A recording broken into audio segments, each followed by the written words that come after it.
传闻东海有鱼，其名为鲲。鲲之大，一池不能容，一渊不能锁。而今，他一跃出渊。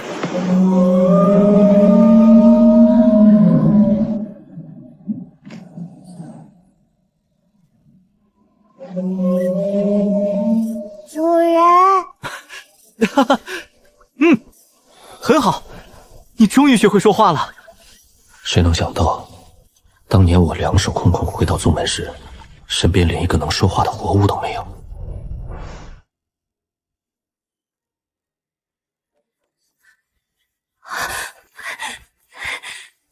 师弟，你回来了。吴师姐，这些年来辛苦你了。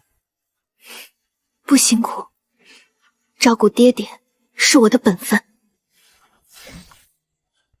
吴师姐，我前段时间从一名修士手里得到一粒结金丹，我自己用不着，就送给你吧。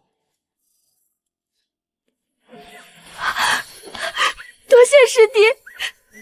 如今整个丹心宗加上爹爹，一共也才11名金丹修士。爹爹受伤前都没能帮我求来一粒，师弟竟送了我一粒中品。师姐不必客气，我这段时间收集了几种疗伤灵药，也许有机会治好师尊的伤势。妖兽突破与血脉天赋关系极大。飞鱼拥有鲲鹏血脉，如今还处于幼年期，只要供给足够的营养和时间，就能轻易突破。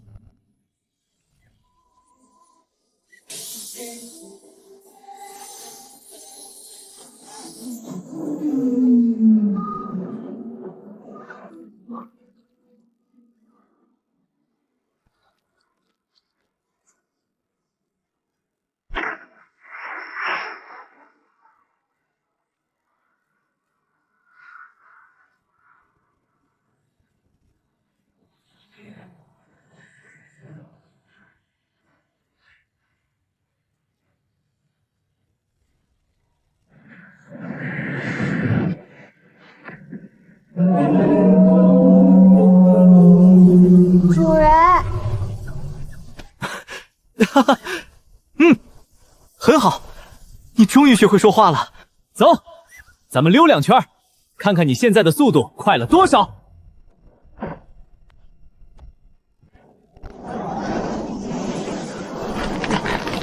好家伙，这速度起码快了好几倍！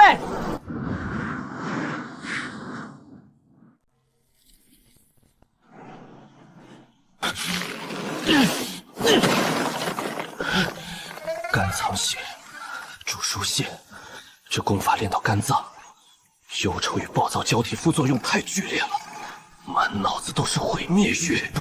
空中无色，无受想行识，无眼耳鼻舌身意，无色声香味触法，无眼界。公子，我这次找你还有一事。哦，何事？公子，你看看这枚玉简。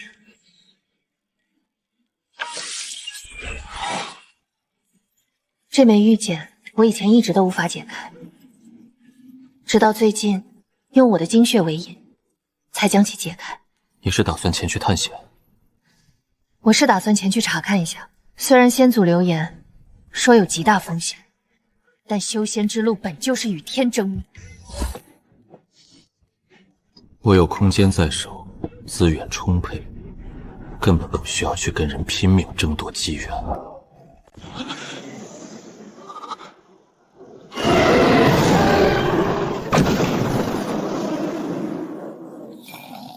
我何其荣幸，区区金丹小修，竟同时被2名元婴强者围追堵截。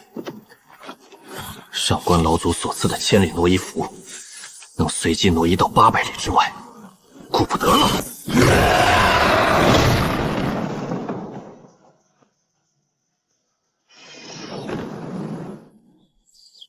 我现在啥都不缺，要灵石有灵石，要功法有功法，空间里的丹药更是堆积如山。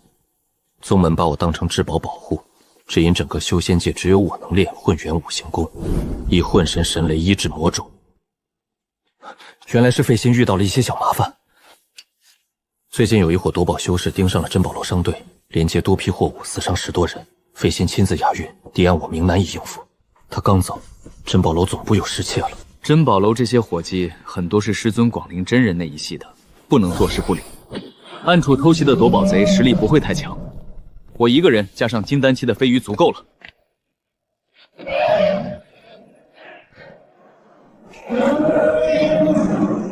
主人今天就让你见识一下我的极限速度有多快！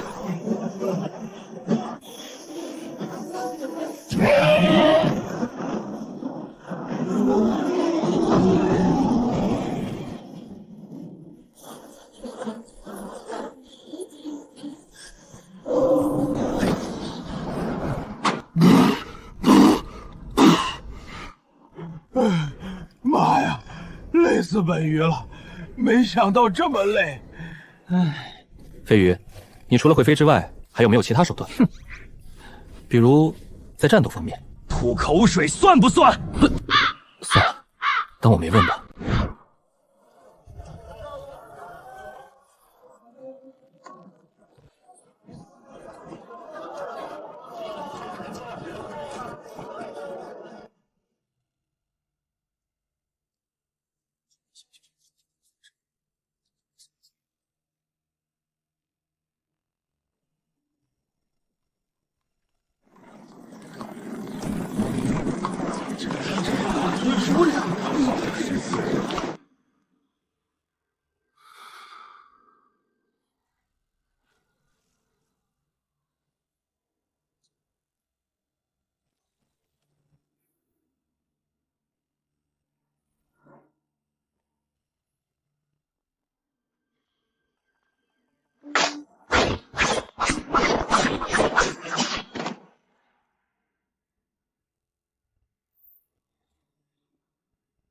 不知道有深夜前来，有何贵干？你是楚神医，你怎么在这里？我在这里不是很正常吗？问题是，你怎么在这里？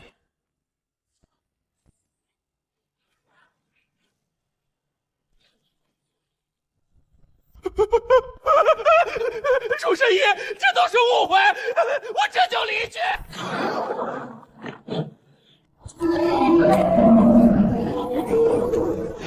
老祖救我！老祖救我！楚云霄已经出现了。难道还有外援？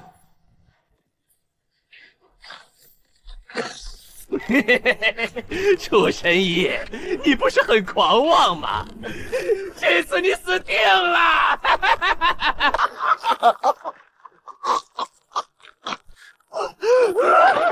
这是怎么回事？你对我做了什么？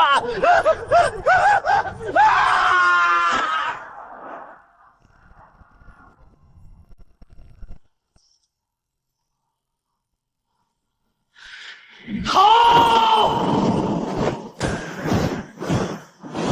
逃不掉的，谁也别想从我的影子中逃脱！什么鬼东西，竟然瞧不起我于大爷！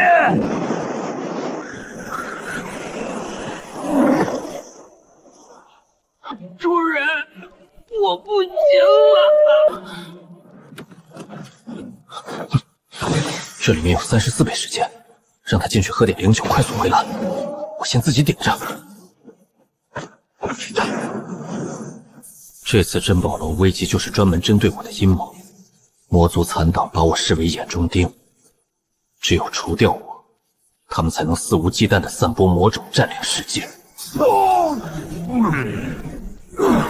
鬼东西，一直追着你于野，是不是想找死啊？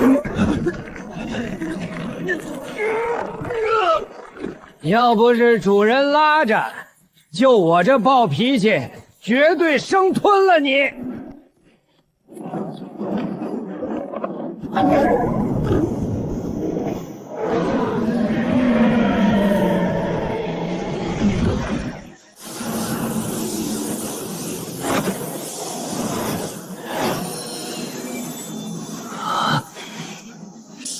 我何其荣幸，区区金丹小修，同时被2名元婴强者围追堵截。上官老祖所赐的千里挪移符，能随机挪移到800里之外。顾不得了！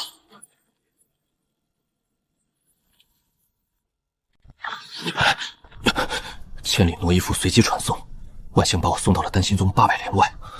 现在绝对不能回宗门，万一前方还有魔族设伏，必须往反方向走。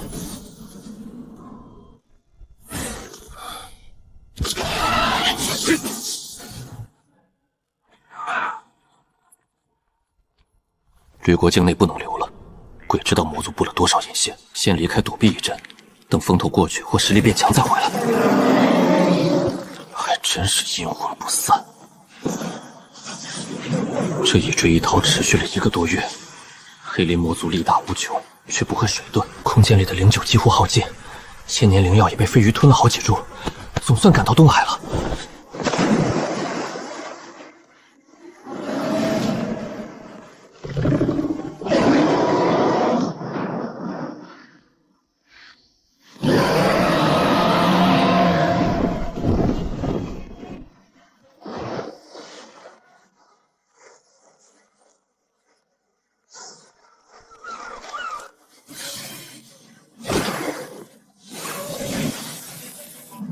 这次惊吓过度，差点又把命交代了。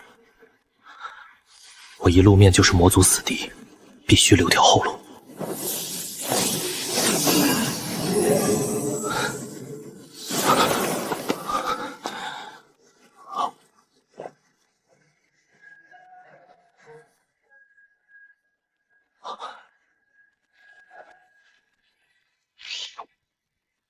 这倒玫瑰应该是东海妖族某一方势力的小妖。这地方竟和当初黄菲菲给我看的那枚黑丝玉简标注的是同一处，没想到他竟搞出了这么大的动静。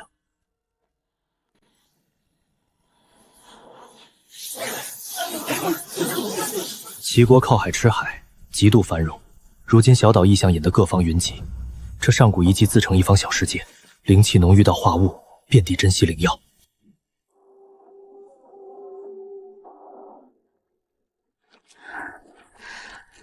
早知道这里面有这么多超越当今修仙界的宝贝，当初真该想尽办法把楚云霄也拉过来。我以前每天忙于赚灵石、争资源，见识不如楚云霄渊博，认不出这是什么灵物，只当是种特殊的泡澡啊。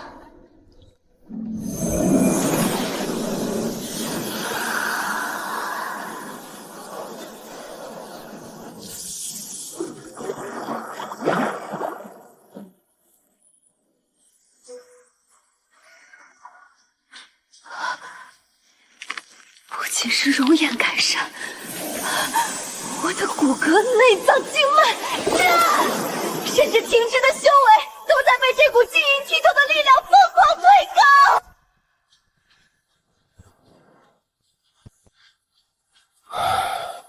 修仙界早进化出了强大的实力阶层，中宝仙师往往被大势力封锁独占，普通散修连当炮灰都费劲。不知道黄菲菲在不在里面？若在其中，出入口被2名元婴死守，他恐怕插翅难逃。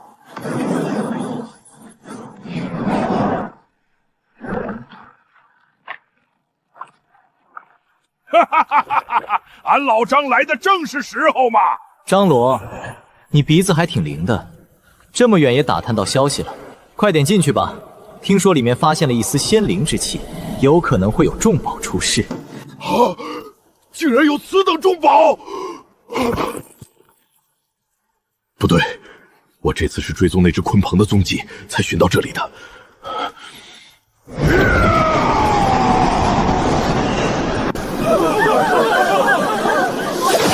你跟我走。高阶强证明弱者做事不需要理由，服从也许会死，但拒绝现在就会死。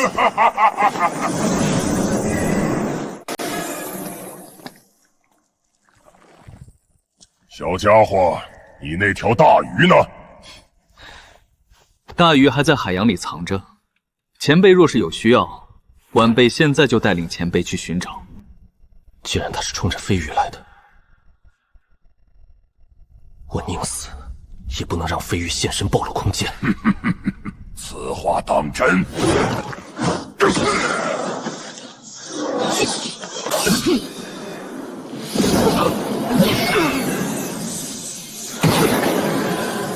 我的元神每天在360亩空间里干农活、炼丹、炼气，神识强度早已远超通界。若被搜魂变成傻子视小，空间暴露，必死无疑。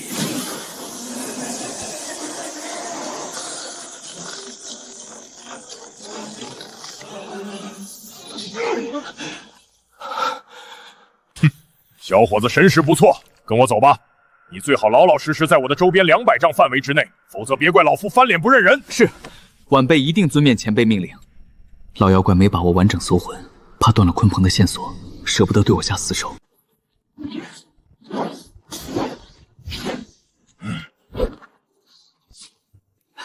多谢前辈。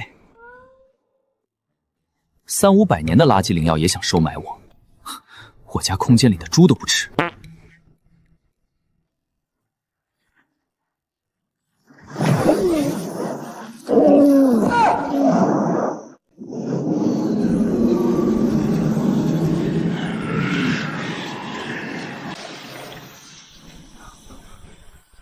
诸位，我发现这座大阵有被人开启过的痕迹，应该是有人在前面捷足先登了。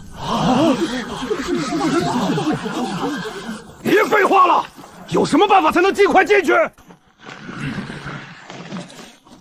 办法倒是有一个，咱们只需沿着前面这人打开过的痕迹，将这一丝极小的裂缝扩大，就能顺利进去了。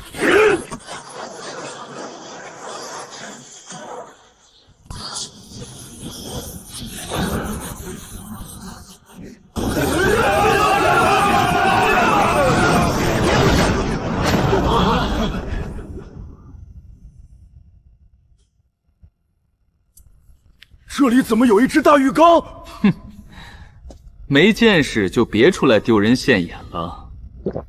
这里面全都是万年石髓乳，每一滴都价值不菲。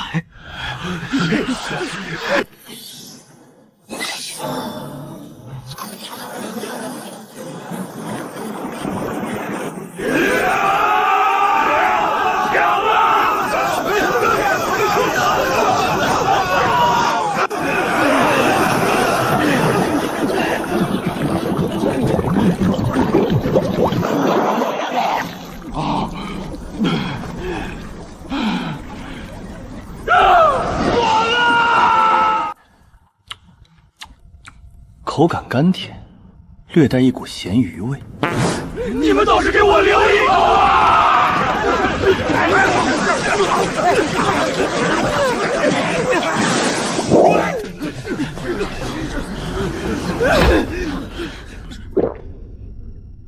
万年石髓乳啊，一口都没抢到，羡慕死我了！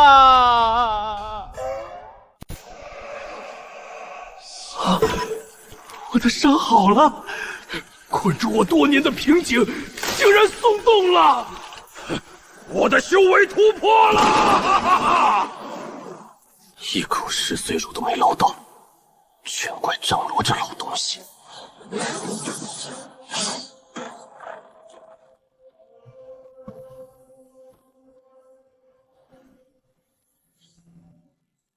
神识收取果然隐蔽，这些元婴老鬼根本察觉不到我的神识波动。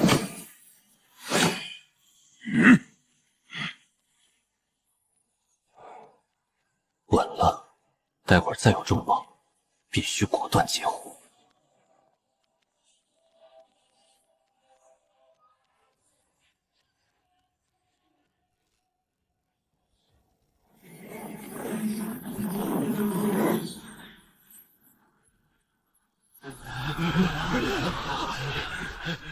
这柄短剑，莫非就是传说中的灵宝？哼，灵宝算什么？若是知道那颗水晶球里是什么，恐怕能吓死你们。距离击打太远，神识还够不到，先静观其变。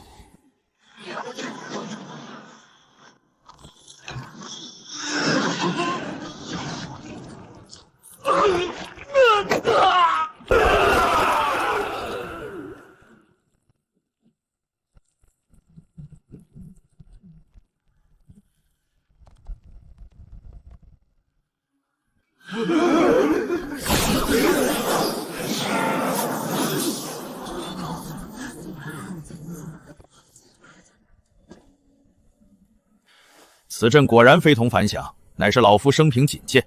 哼，此阵暗合天地之大道，浑然一体，如环之五端，如天衣无缝，着实让人难以琢磨。你到底行不行？能不能说人话？就是这里的阵法都连成一体，无隙可击，攻击任何一个点都需要面对整个阵法的力量。意思是此阵无法破除？无法破解，只能老老实实从陵墓下面走进去。你们几个走进去闯阵！小子，你最好在全跑的包告诉刘你一命，否则老夫也只能让你去前面趟雷了。其实你大可不必担心，鲲鹏先前虽与我在一起，但他并没有从劫入口，只字单不到护守到什么地方。等到出了此处，我自然与想把我当落智，去寻找回鲲鹏，你才有愧。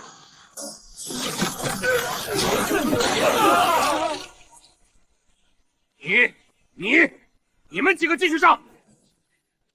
老狐狸是在等我开口求饶，大不了重开，反正死习惯了。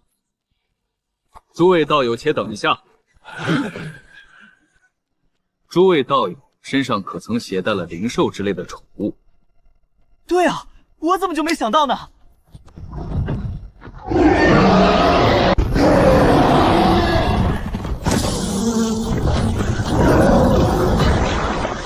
这2棵树上只剩下20多颗灵果了，谁手上还有灵兽都放出来啊！现在可不是藏死的好时候。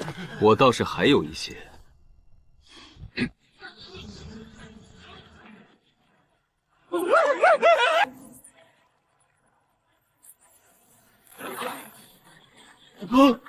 这怎么会这样？还愣着干嘛？继续往前走！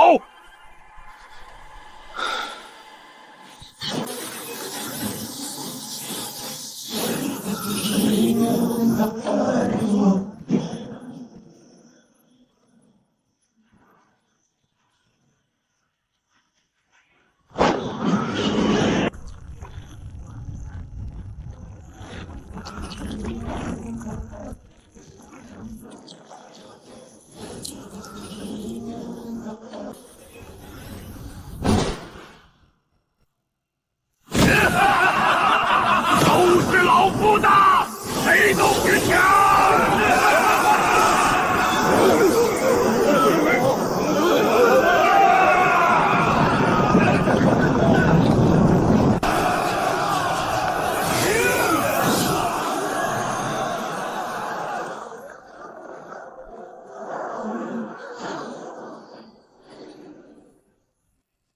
我的了。老匹夫，你敢抢我玉简？老妖怪，你少血口喷人！明明是你抢了玉简，还要倒打一耙，找死！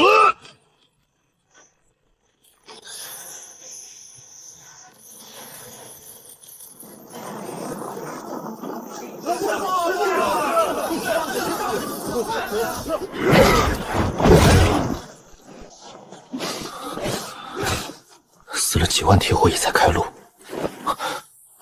宝物全被这帮老鬼抢了，太亏了。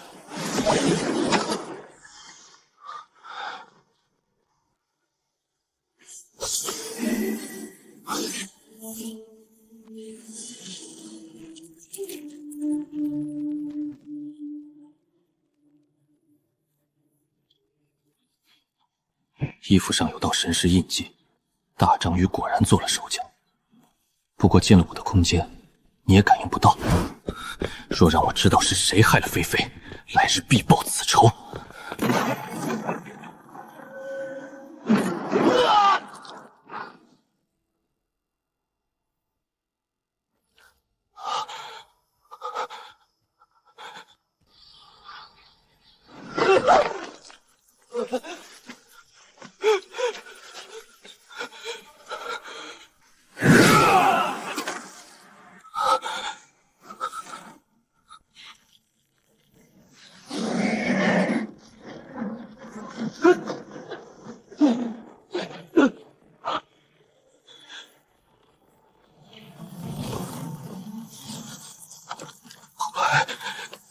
难道是化神强者出手了？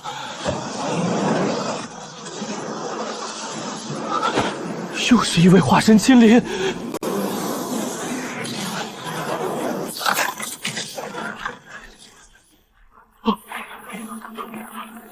大家快逃啊！小世界要崩塌了！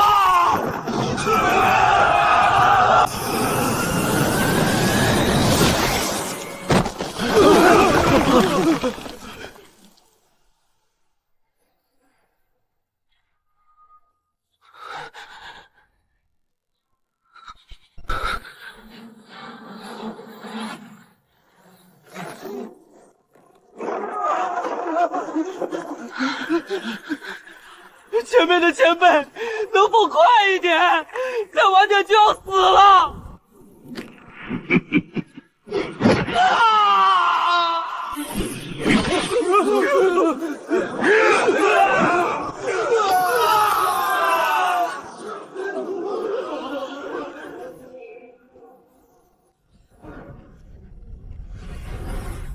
快看，那位女生好漂亮！老夫此生从未见过如此清丽脱俗之女子，都快要死了，还有闲心看女修？无论如何出色的女修，终究不过是一副皮囊罢了。唉，反正快要死了，不如多看两眼。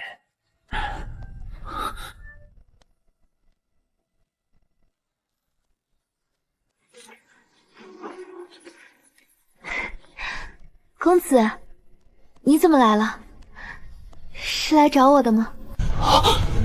黄菲菲，公子，我们先离开这里吧。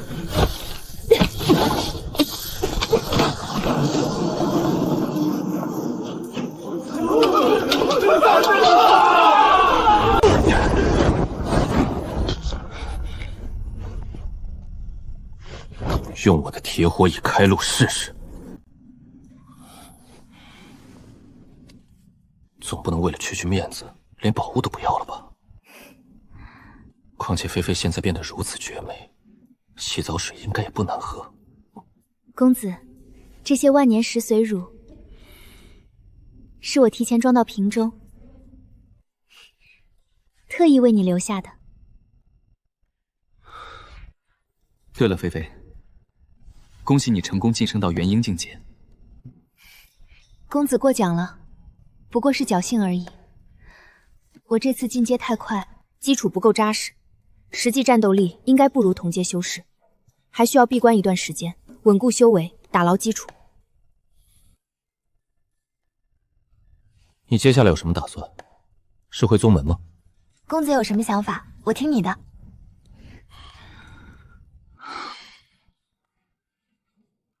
都元婴老怪了，还这么没主见。开了10级美颜，好歹保持点高冷女神范儿啊！我暂时还没法回去。公子放心，以后我保护你，但叫我还有一口气在，谁也别想动你一根毫毛。菲菲现在的战力，对上同阶魔族有些勉强，若待她招摇回国，只怕会害了她。我打算暂时在东海隐居一段时间，等到风头过了再回吕国。而且由于小世界里有3件宝物出世，恐怕会引起一阵大风波。接下来修仙界很难有平静。与其卷入这些没有意义的争斗，不如找个地方隐居，增强自身实力。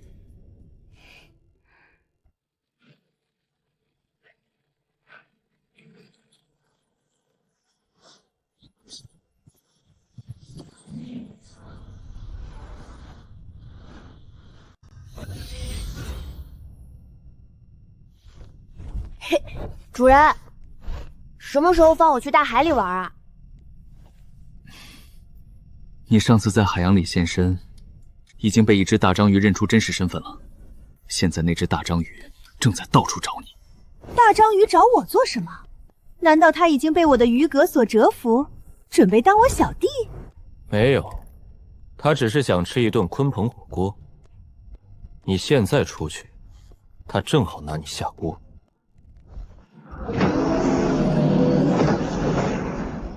你看我现在这个样子，应该认不出来了吧？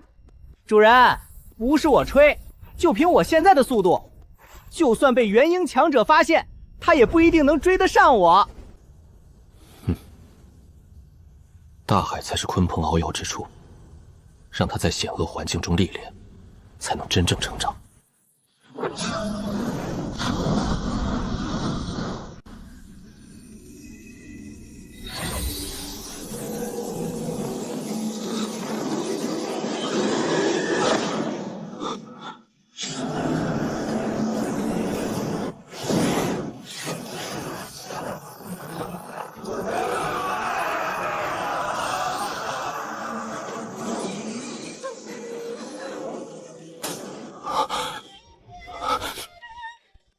这座祭台竟然是上古人族献祭生灵与仙界仙人交易的至宝，魔族也可以充当祭品。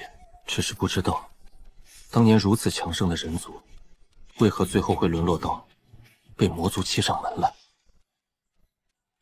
世间里有祭台的炼制法，核心祭台已在我手，日后若要启用，只需照着誓言重建一座白玉广场即可。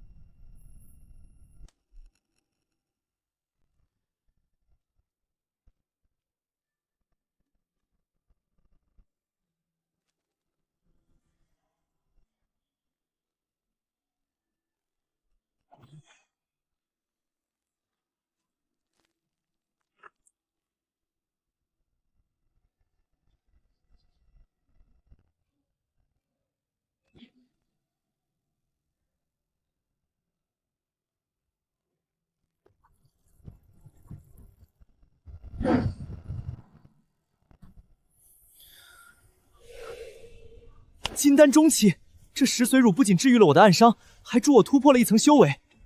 可惜了当初大殿浴缸里那么多洗澡水，竟然一滴都没抢到。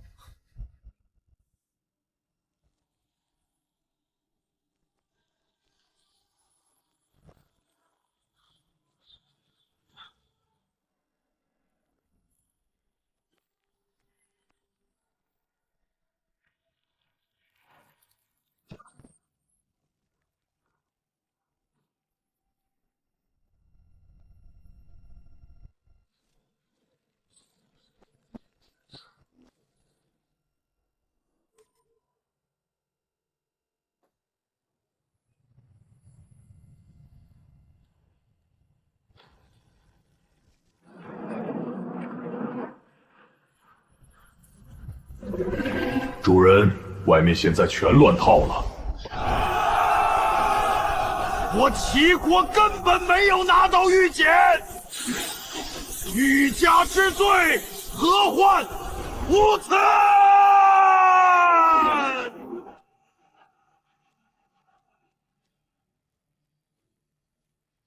打成这样，我更不可能出去承认玉简在我手上了。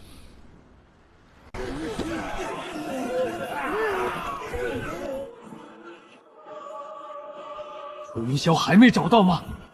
若无他出手拔除魔种，吕国危矣！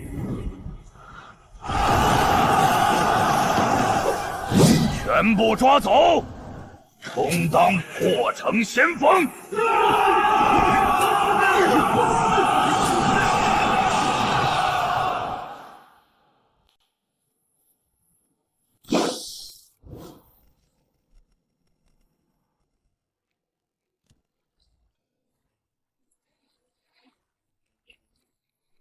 主人，我回来啦！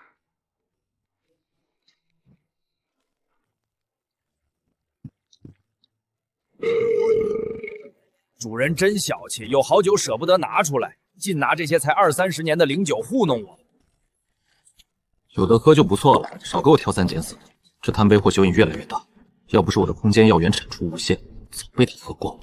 祭台阵法深奥复杂，幸好有菲菲这位阵法宗师指点，合力推演畅快得多。公子，最近黑蛟族将要举办一场交易大会，主人有没有兴趣参加？当然去。祭台核心已在手，重建还缺海量珍稀材料。东海妖族不善炼丹制器，原材料堆积如山，正好去讨换一批。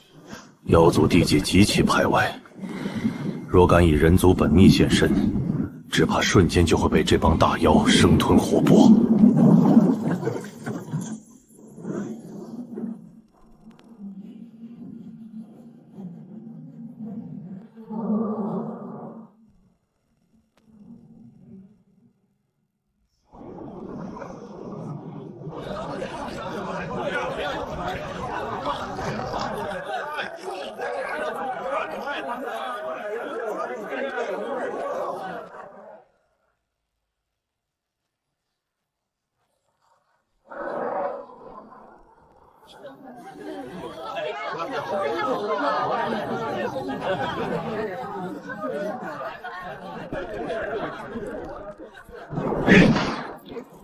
祖传的虾壳，本族元婴老祖身上脱下来的虾壳，质地结实可靠，是炼制甲胄的上好之选。请问这件卡壳需要多少灵石？此物不卖灵石，只换3阶或以上的丹药。这可是我族中祖传宝物，只换对修为有方以上的丹药。不知道有需要几粒3阶丹药才能成交？至少需要20粒3阶丹药。啊！这位道友，这个价格已经一点也不贵了。这可是一位元婴强者身上脱落下来的宝物，道友要是喜欢，给我18粒3阶丹药也行。好，成交。闭关多年，我空间里随手炼出来的3阶丹药堆成了山，在人族地界寸步难行的废丹，在这帮妖族眼里竟全是无价之宝，太划算了。清水玉，铺设祭塔白玉广场的核心主材，找了几天总算碰上。鼠毛像极了当年星月城绿豆眼前辈怀里的那幼鼠，只是如今居然已结成金丹，不敢贸然相认。1粒3阶丹药换1块玉石，如果道友手里有高品质的疗伤丹药，价格还可以再优惠一些。丹药好说，我如果需要大量玉石，你手里还有货吗？哦，你手上有疗伤丹药，能不能让我看一眼？你竟然有1粒上品丹，清水玉自然还有一些，不知道你究竟需要多少？跟这块差不多大小的，我需要2500块，而且我可以全部用3阶上品丹药跟你交易。2500块，人族大宗门内也掏出这么多丹药，1粒上品药效堪比普丹药，他竟然拿来批发玉石。好，没问题，不知道有什么时候要货？3个月之内帮我凑齐就行。你现在手里的玉石可以全部卖给我。爹，我回来了。爹，你看，我今天做成了一笔大生意，这位客户需要大量清水玉，还能再换24粒上品丹药回来。哦，3阶上品确实很不错了。今天那个客户有点奇怪，我总是有一种曾经见过的感觉。我儿还是小心点为妙，一旦发现有异常就立即逃跑。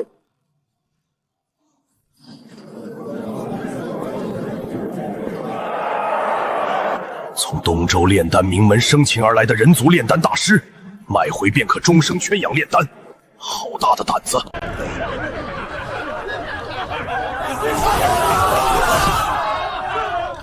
这妖族的世界比鹰山国邪修还要混乱，入乡随俗，懒得管他们。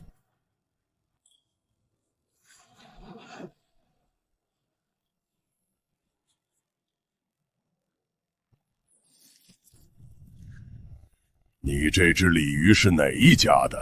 我是东海金县黎家族的。原来是金县林家族，我与你族中的金光老祖也算是故交了。他最近可还好？这位老祖，你可能记错了，我们金县里一族并没有金光老祖。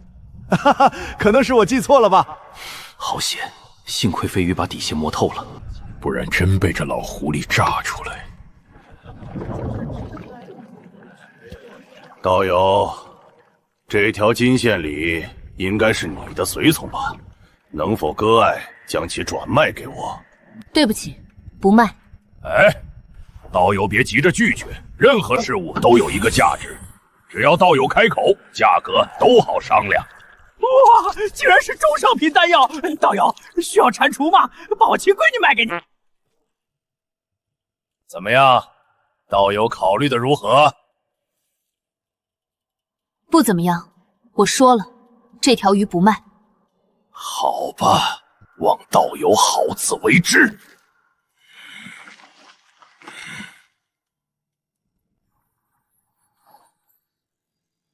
诸位道友晚上好，我是小青，我是小白，我们是青白双世。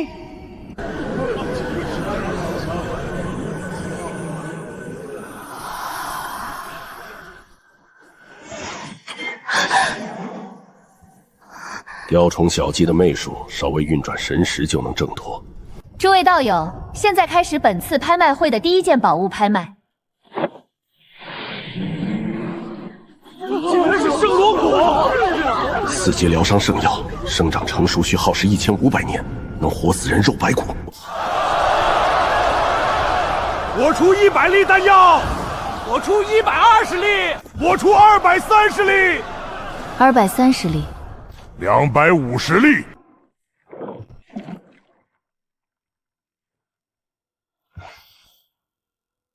全力拿下，不用管成本。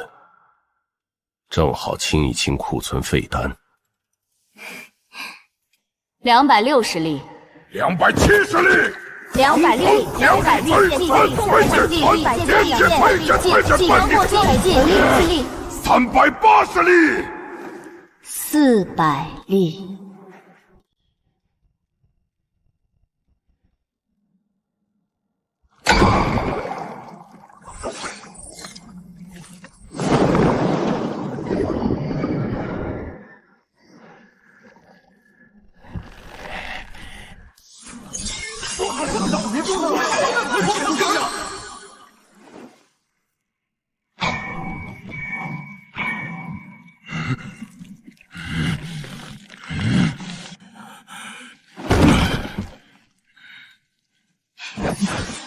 全是白菜价，趁机把空间里泛滥的丹药去库存，拿回珍宝楼转卖翻倍暴利。诸位道友想必都知道，人族修士擅长于炼丹制器，特别是在炼丹方面，有着远远超过咱们妖族的天赋。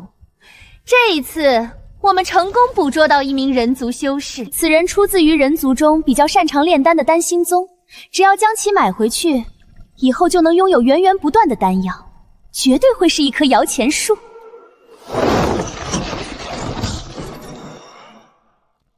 竟然是珠玉那只花瓶！这心思缜密、隐忍腹黑的家伙，居然落到了这般田地。不过他那点三脚猫的炼丹水平，给我提鞋都不配。买回去的妖族，非得把他吊起来打死不可。诸位道友，机会难得，走过路过千万不要错过，只需花1次价钱，就能把一名炼丹师牵回家。心动不如行动，赶紧举手竞价吧！这只炼丹师老夫要了，买回去白天炼丹，晚上侍寝，一举两得。老夫出价200粒丹药，我出250粒，260。500粒。500粒第一次，500粒第二次，还有没有出价更高的道友？我出501粒丹药。老东西活腻了，他和我是过命的交情，今天必杀你。800粒。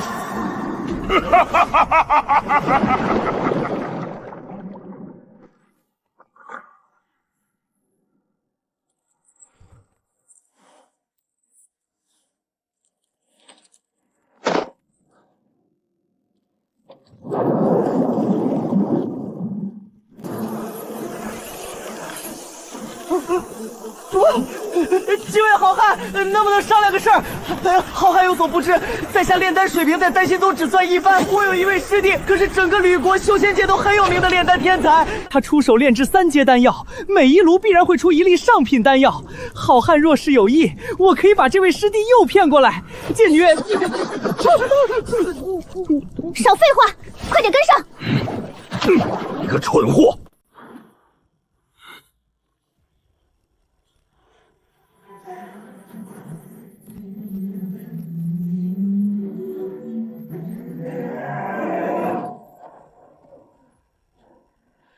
！3位道友何必走得如此匆忙？且等一等老夫。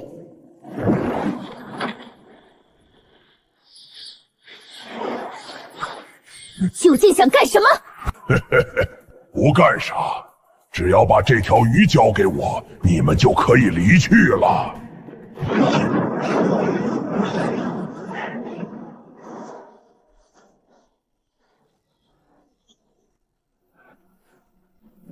朱玉，你个废物，别想着逃！一起战斗，今晚吃海鲜大餐。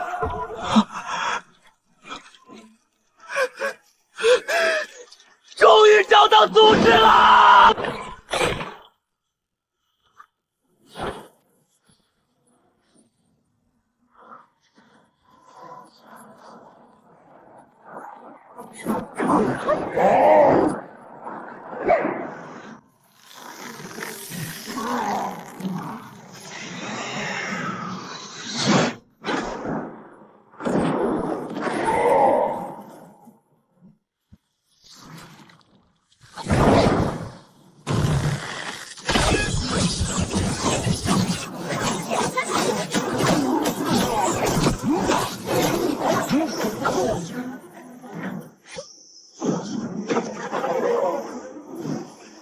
可恶！竟敢断我一族！我要你付出代价！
多谢楚师兄和黄师叔的救命之恩。不用客气，不过举手之劳罢了。不过为了买下你，我们俩花费了2000米3品丹药，你别忘记还给我就行。不是800粒丹药吗？怎么就成2000粒了？你记错了，就是2000粒丹药。想想你堂堂丹心宗第一的美人儿，怎么可能这么便宜呢？至少也得2000粒丹药才行。唉，好吧，我现在身无分文，暂时就先欠着吧。反正空口无凭，你楚云霄说了算，还不还我说了算。对了，你是怎么回事？竟然被人进猪笼子了？唉，此事说来话长。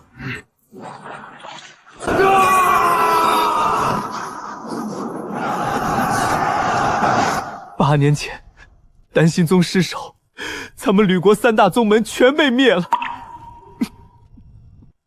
2年前，我与一名紫霞派同门出任务，被他出卖，几经辗转，才落到了东海妖族手里。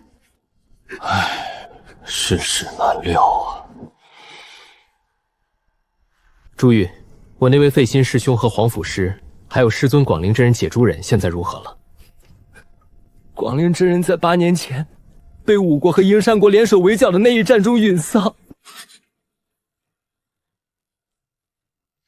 至于你那位废心大师兄，此人奸猾似鬼，宗门灭了他没事，吕国亡国了，他还照样活得很好。阴山国开打前，他就带着珍宝楼总部转移到了秦国。宗门被灭那天，他刚好带队出国采购。现在他掌握好几家商铺，是咱们吕国残存势力的财神爷。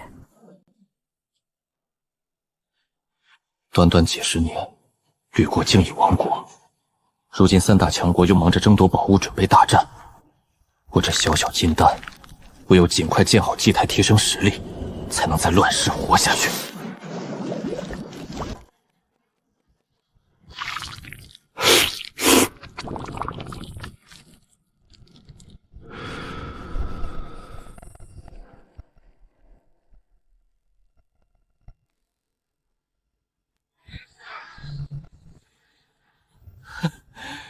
金身罗汉功果然霸道，肉身实力翻了1倍有余。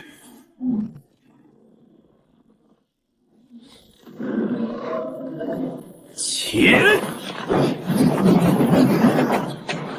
哼，终于能微动了。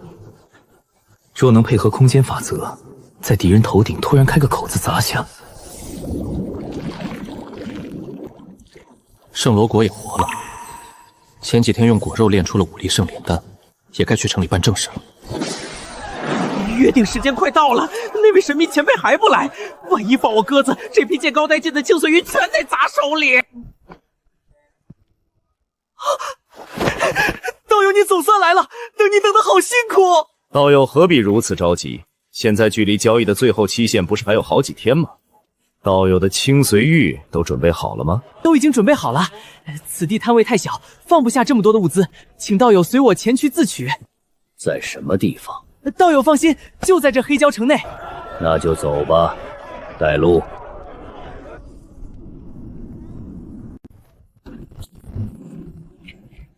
道友里面请。道友且慢，这间房里住着一位病人，不便打扰。抱歉，在下唐突了。刚刚用神识扫过，这屋子确实气息古怪，我才故意试探。好的，没有问题。这些青随玉按照原先的价格，应该是2400粒丹药。若是使用上品丹药结算，应该是24枚丹药。确实如此，但我需要以上品的疗伤丹药交换。当然没问题，但你也知道，疗伤丹药的价值更昂贵，肯定要折一些价。这个我自然明白，在下可以另外再付出一些财物，以补偿道友的损失，如何？多谢道友，玉石都在这里，道友请自便。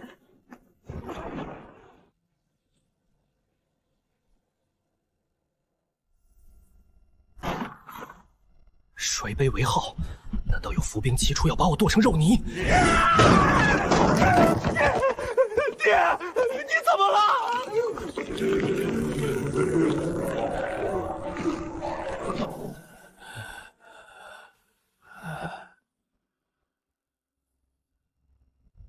每家都有悲欢离合，收完货打个招呼就撤。这绿豆眼剥了皮我也认得。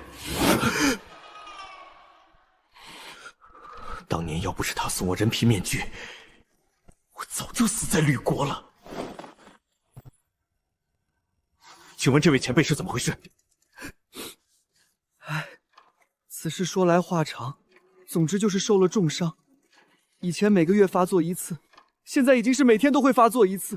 若无道友的这25粒上品疗伤丹药，最多还能坚持1年时间。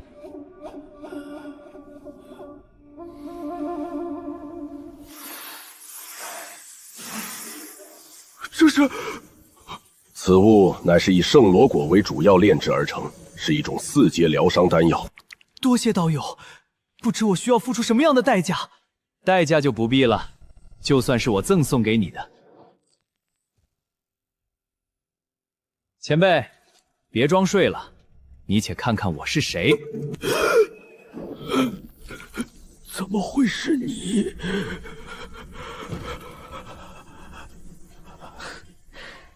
前辈，没想到吧？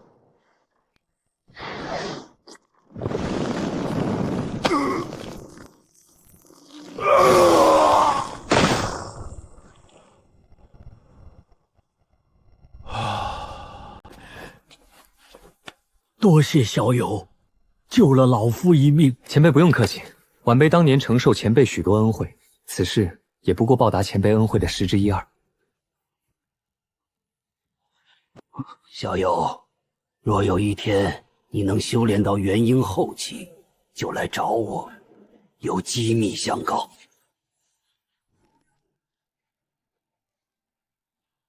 祭台沟通仙界动静太大，万一引来大秦国那样的巨头，我保不住。这34倍灵素的空间，才是最安全的炼器工坊。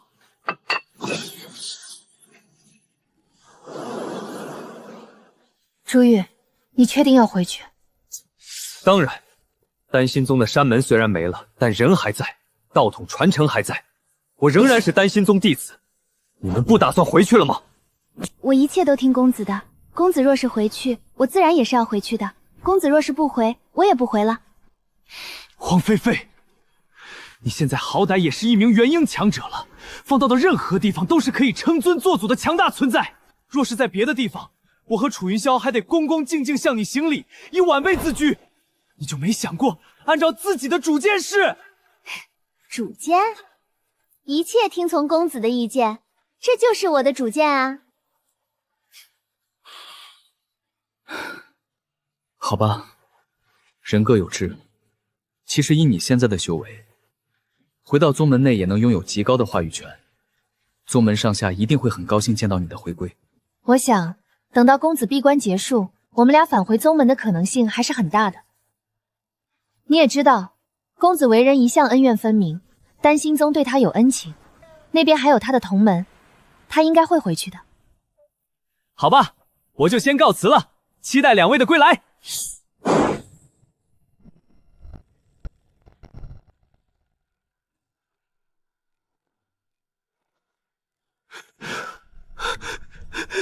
费师兄，别来无恙。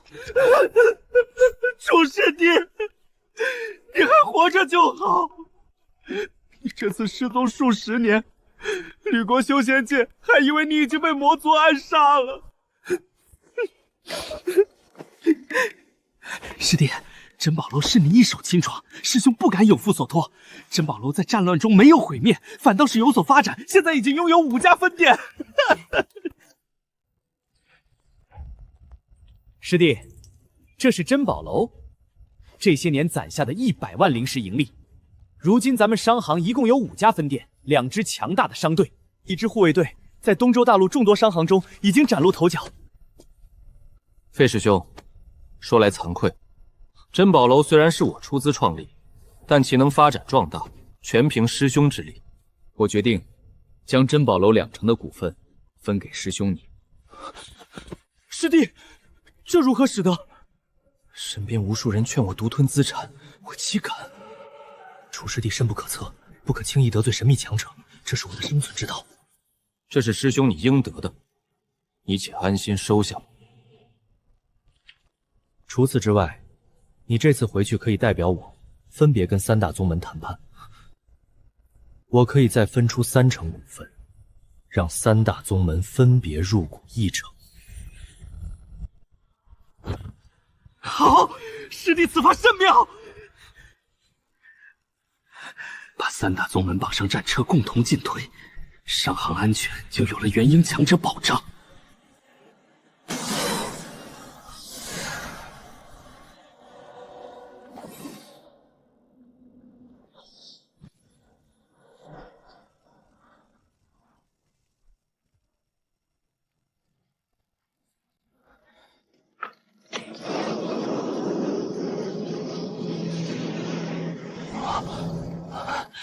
成了，幸亏装在空间里，这动静若在外界，早把大秦国的老怪引来了。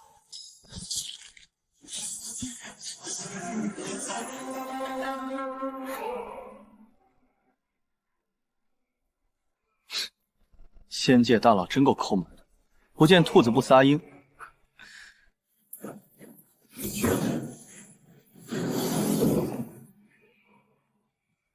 两界相距遥远，路上损耗极大，金丹龙虾蕴含的能量估计在半道上就烧光了，必须去海里猎杀更多高级海鲜。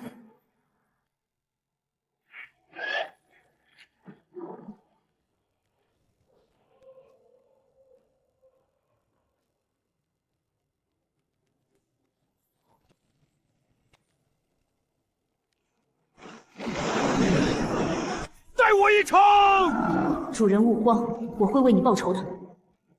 2只小妖竟敢在黑蛟城外杀妖夺宝，也不看看这是谁的地盘！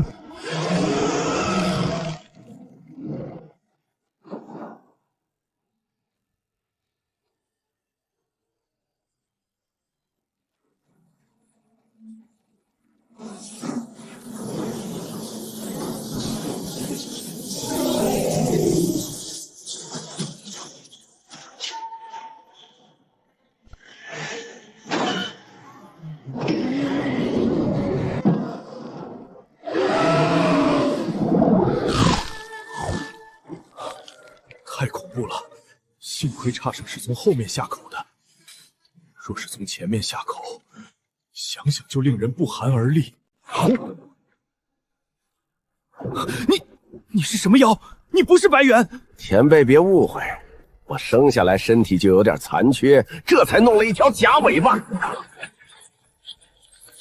绝对不能让他把假身份败露的消息带回黑蛟嘴，否则珍宝楼和金毛鼠一家全得完蛋。必须杀人灭口！小辈，欺人太甚！你还真以为老夫怕了你不成？去死吧！飞鱼，你他娘快点儿！再搞下去，你就没有主人了。主人，这已经是我唯一的攻击手段了。卷你挨吗？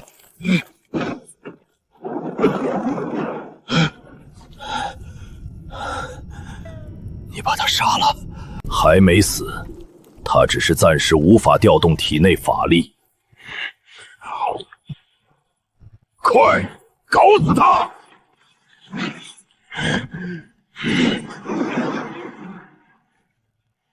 带我离开这里！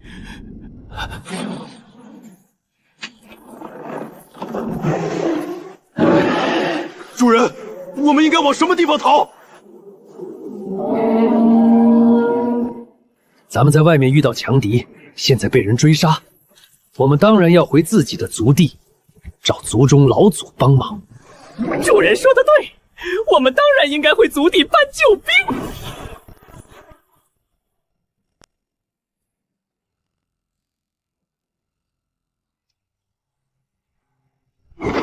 站住！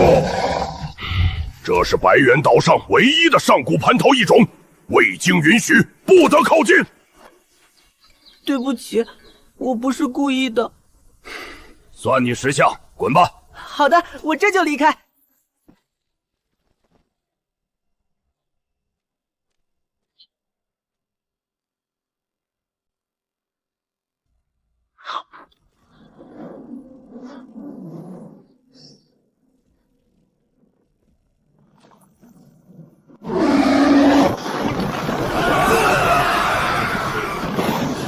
大胆！什么人敢到我白猿岛放肆？不知这位道友有何误会？哼！你们白猿族竟敢到我黑蛟城外杀妖夺宝，斩杀过往妖族无数，还斩杀了我族一名元婴境界的海蛇使者。白猿岛交出凶手，此事便算两清。道友应该是有所误会。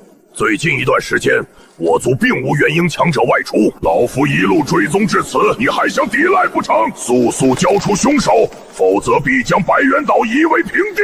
道友不要欺人太甚，我白猿一族也不是任人拿捏的软柿子。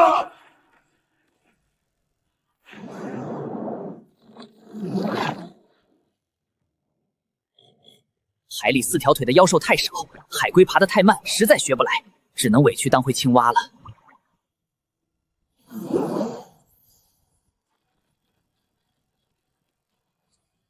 为了这祭台，我造的杀孽真不少。好在用的全是非龙族血锐，不然我真下不去手。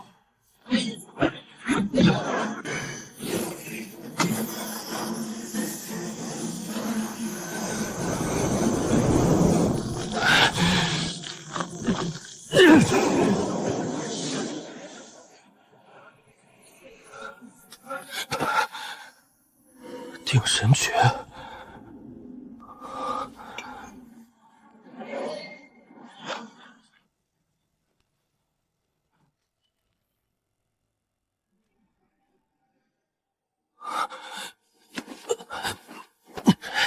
原来是上古仙术的简化版，在体内凝聚神识符文，战斗中一旦祭出，能直接把对手神魂定死，任人宰割。启禀楼主。何事？启禀楼主，刚刚收到消息，丹心族那位炼丹天才的消息找到了。什么？根据秘密情报，那位名为楚云霄的炼丹天才，当年主动离开吕国，吕国修士，还有魔族也一直都在寻找他。后来他终于在东海现身，被吕国修士找到。当年楚云霄是因为被魔族强者追杀，才逃到东海隐居。这么多年来，魔族从来没放弃过寻找楚云霄的踪迹。不过现在情况不同了，楚云霄身边已经有一名元婴强者随时保护。既然找到了楚云霄，我终于可以放心。不过我现在不打算去找他，以后我的万鬼楼就在暗处，为他除掉隐藏的敌人。从今以后，我就是他的影子。传我命令，将那些与楚云霄敌对关系之魔族一律找出来，然后就地斩杀。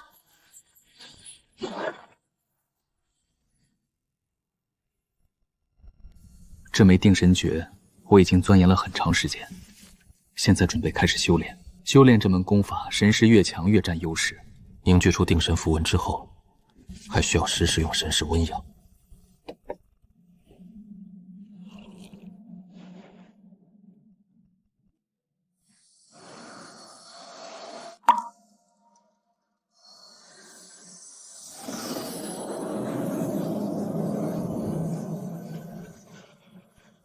这就是花费3年时间才凝聚成功的定神符文。为了试验威能，特意把飞鱼召唤回来。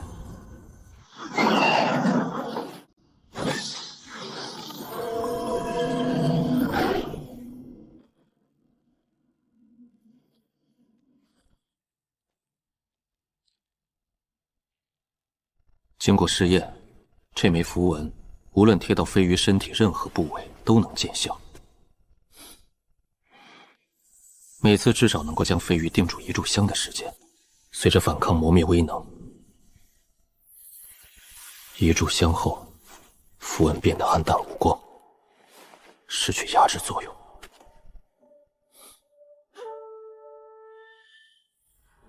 手里拥有这枚符文后，我对付金丹阶层的修士，已经有了秒杀的实力。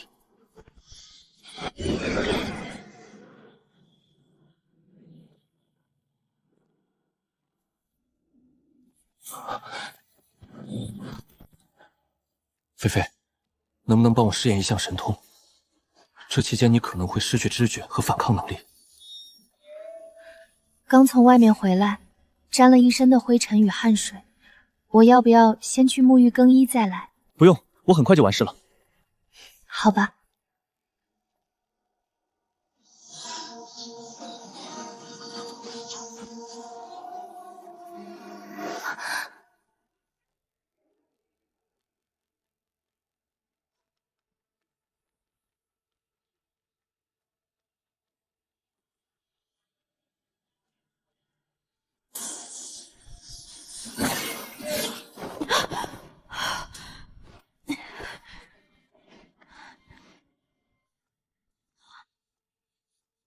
公子，好了吗？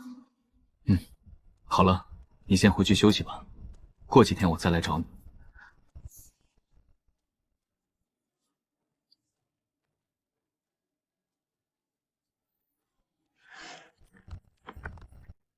菲菲是元婴初期强者，能定住10息时间。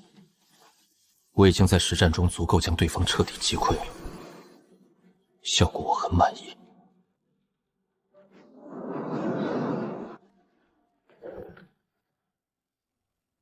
你怎么又来了？我这次前来是代表吕国修仙界，前来请楚云霄出山相助。那边现在是什么情况？现在整个东周大陆都不太平。自从秦国得到1件灵宝之后，现在手里拥有2件灵宝，便有了吞并其他国家、一统天下的想法。再加上许多潜藏在人族之中的魔族，从中挑拨离间，战乱四起。公子问的是吕国那些修仙者现在的情况，你扯那么远干嘛？吕国修仙者现在全都藏身在5国，通过与珍宝楼的合作，手里有资源。这些年来过得还可以，又培养出许多新生力量。不过最近在五国出现的魔种有点多，包括吕国修仙者之中，也有好几人中招。所以我这次来，是希望能够请你出手救治。对了，你的珍宝楼里也有一个被魔种寄生的修士，已经被关押起来了。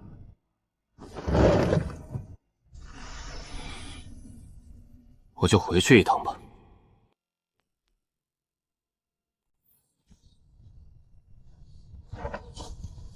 东海两大种族因白猿事件大战，正四处搜查着我的踪迹。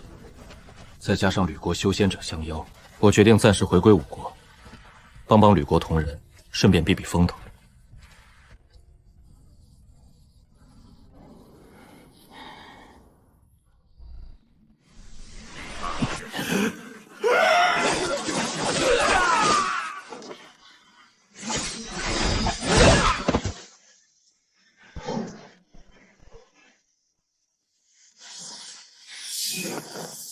最早时，楚云霄只是丹心宗天才炼丹师，可替代者众，后来能治魔种寄生，成了修仙界极度稀缺之人。说他留在国内胜负还不一定。欢迎楚道友归来，楚道友长途跋涉辛苦了，这边请。想当年，我曾立下宏愿，此生要做天立地无敌于天下的男人。曾经，我与我一起通过坠龙云考核，同一时间拜入四大宗门的小小散修。现在虽然跟我一样只是金丹修为，却已经成了我无法高攀的存在。我就是不太清楚那种元婴境界的丫鬟是怎么获得的。楚道友既然已经回归，道友身份不同一般，希望道友能够担任吕门太上长老一职。诸位前辈，在下如今仅金丹修为，实力不能匹配如此高位，不如让黄菲菲来担任太上长老吧。好，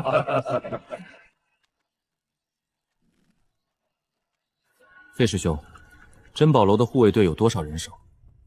实力如何？护卫人一共有500多人，其中聘请的金丹修士2人，筑基修士30人，其余都是炼器修士。从护卫队里面挑选一些忠诚可靠者，重点培养吧。现今天下将乱，还是要早做备为妙。至于灵石之类，少赚点也无所谓，先增强自保能力更重要。我手里还有一些筑基丹和结晶丹，你先拿去使用吧。记住，护卫队必须牢牢掌握到咱们手里。师弟放心，我一定帮你训练出一支忠诚强大的护卫队。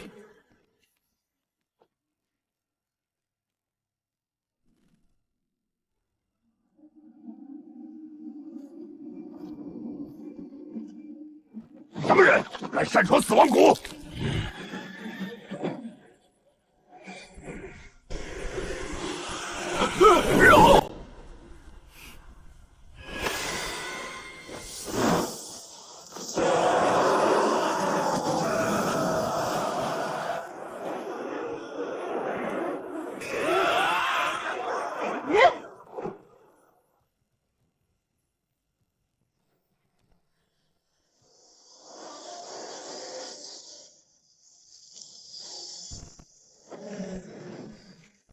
在下赤阳堂吕威，见过楚神医。进来吧。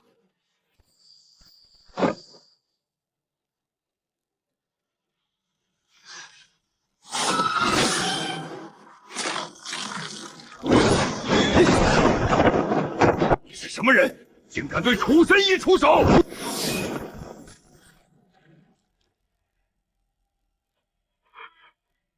是魔族。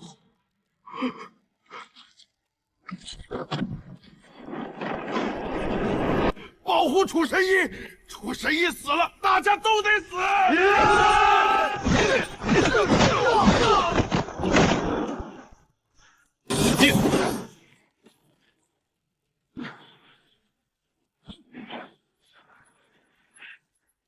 公子，你没事吧？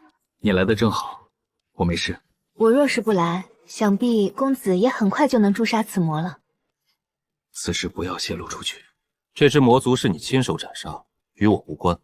公子，这些战利品给你吧。不用，人是你出手斩杀的，这2样你就留着吧。把魔族的尸体交给我就行了。帮人送财需有正当理由，正想让他管珍宝楼护卫队，另分心路。再富也不能无故赠财，亲人亦然，得有合适借口。楚道友，你没事吧？我们来晚一步，幸亏有黄道友及时出手。黄道友竟然在短短时间就能斩杀1名魔族元婴，佩服佩服！黄道友拥有如此实力，真乃吕门之福。楚云霄此子其貌不扬，实力平平，竟能让元婴强者死心塌地当丫鬟，真是让人羡慕嫉妒恨。既然楚道友没有危险，那我们就先告辞了。菲菲，我委托了费心师兄帮我训练一批护卫队，你若是有时间的时候，就偶尔帮我去看一眼吧。没问题，不过公子你这里的安全问题怎么办？那边不用经常去，1、2个月去看一眼就行了。好的，没问题。好，既然如此，以后这支护卫队就归你主管了，也不能让你白忙活。每个月给你1粒培婴丹，当做薪俸吧。这太多了，用不了这么多，1年给我1粒就足够了。这是你应得的，给你就收下吧。多谢公子。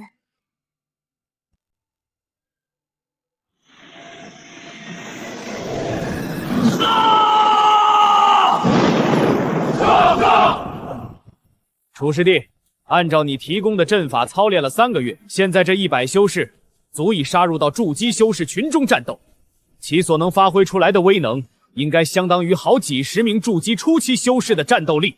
不错，这辛苦费师兄了。接下来还可以继续提升他们的修为实力，资源方面我来想办法。这100人里只有8名筑基，但靠阵法已堪比几十名筑基。现今修仙界动乱不止，魔族隐于暗处，我实在缺乏安全感。这支队伍还得继续砸资源培养，我接下来的大胆计划也需要他们。费师兄，咱们另外再派一些人去民间招募一些有灵根、10岁以下的孩童回来，咱们可以从小培养，不断补充新鲜血液。好的，这件事可以让商队监办。我手里还有几株千年灵药，你可以将其放到珍宝楼售卖出去，售卖所得的资源就用于培养护卫队员的消耗吧。这些千年药可能会招来一些麻烦，你去找吕门的几名元婴帮忙护法吧，他们也拥有1成的股份，关键时刻总得出点力才行。千年良药一出，没有元婴坐镇，珍宝楼非被血洗不可。估计消息还没传开，吕门这几个老怪就近水楼台先得舞，自己掏钱买走了。这也算给他们发点福利，毕竟大家在同一条船上。上官老祖、金道祖，还有另外2位太上老祖，竟然同时心血来潮，要给自己过寿。事出反常必有妖。活了上千年的老怪，连自己几岁都忘了，怎么可能突然集体过寿？肯定是盯着我放出去的千年灵药，自己没钱，想借机从门内弟子手里搜刮礼金。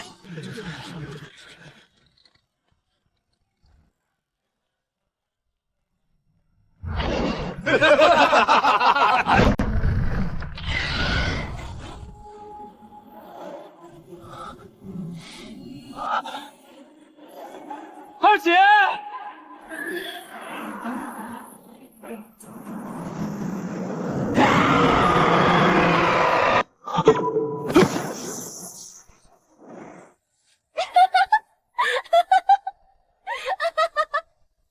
这次总算被我吓着了吧？二姐，吓死我了！对了，你这些年去哪里了？我怎么找不到你的消息？你二姐我自然是闭关修炼去了。二姐，快收起你的神通！小萧，我这次回来一趟，很快又会离开。当下局势不太平，你自己要小心点。阴山国的邪修之中，隐藏着大量魔族，实际已经被魔族控制。你们藏身的5国之中，也有许多的魔族潜伏，被魔族倾覆应该只是时间问题。魔族的野心不小，将来必为修仙界之大祸。你要提前做好准备，一旦发现不对，就离开这里吧。二姐，要不我现在就走，去别的国家避祸。现在最好别乱走，暂时待在这里还是最安全的。如今各国之间战乱不断，特别是秦国，在新得到一件灵宝之后，便虎视眈眈，准备要一统天下。其他国家自然也要厉兵秣马应对。你现在取往东周大陆任何一个国家，都极有可能被人当成散修，抓起来送到前线当炮灰。鹰山国这边出现大量魔族，其他各大强国难道不知道吗？哼，你那些超级国的情报系统自然是知道此事的。不过在这些超级大国眼里，当下的魔族还无法形成威胁，不过是借险之痒。一统天下才是重中之重的大事。待到他们荡平天下之后，再回过头来治理魔族也不迟。至少在秦国，包括大将军在内，许多高层都是这么认为的。其他国家在面对来自秦国的威胁，自身也难保，更加无暇顾及此事。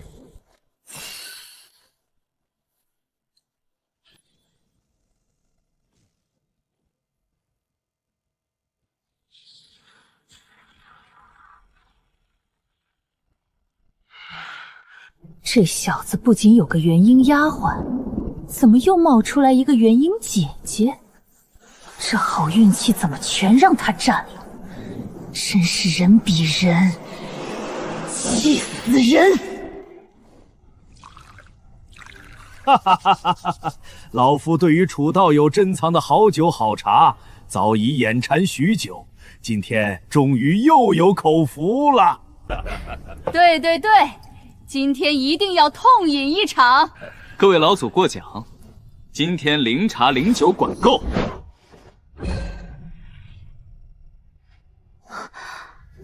这是用我空间里那株几千年的养魂木炼制的。空间那株树根部生了幼苗，我才舍得把老树砍了。二姐修为越来越高，以前的木像太挤了，这宫殿里面极为宽敞。别说她一个，以后就算给我找个姐夫，再生一堆小鬼都够重。二姐楚岚留给我的情报玉简里，除了各国动向，还有许多魔族潜藏伪装的身份信息。他们大部分藏在鹰山国，部分在5国和周边，甚至我们吕门中就隐藏了2个。在没打算动手前，这情报绝不能泄露。至于藏在丹心宗那2人，现在倒是可以密切监控，顺藤摸瓜。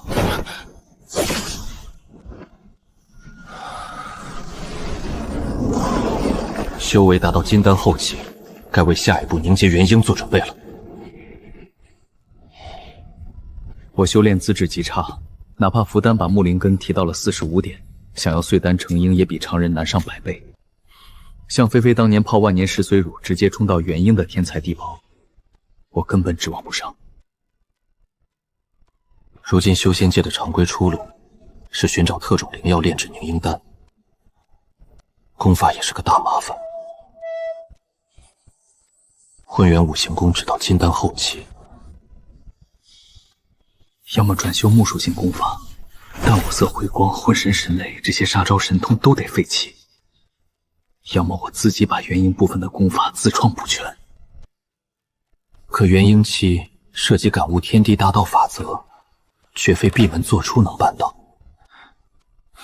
最让人头疼的是灵石消耗，我体内那只生成神秘空间的破烂玉蝶，每次我进阶关头就跳出来吸饱灵气修复裂纹，好几次差点把我吸成人干。这次突破元婴，必须提前筹集一笔天文数字的灵石。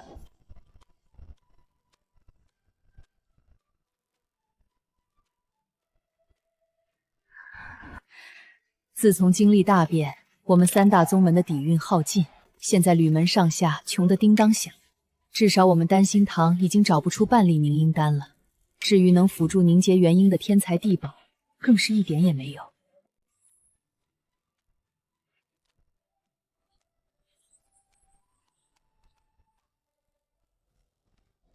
老祖们的结缘经验千金不换，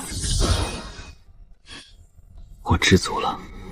另外还有个意外之喜，老祖们靠我给的名单顺藤摸瓜，又揪出3名魔族，其中一个正是我私下扣住测试他们的那人。看来这几个老家伙新火爆办事挺靠谱。接下来就看珍宝楼能不能帮我收集到结营丹的药材了。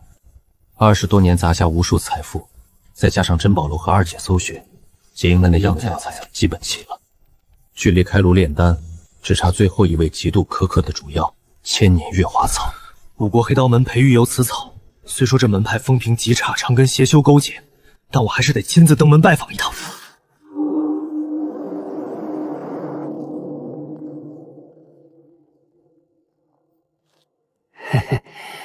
老夫田思，不知这位仙子拜访有失远迎，怠慢了仙子，还请恕罪。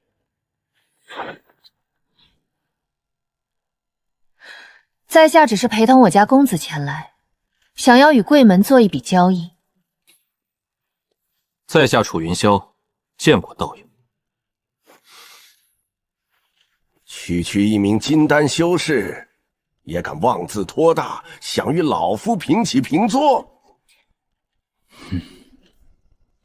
你还不够格！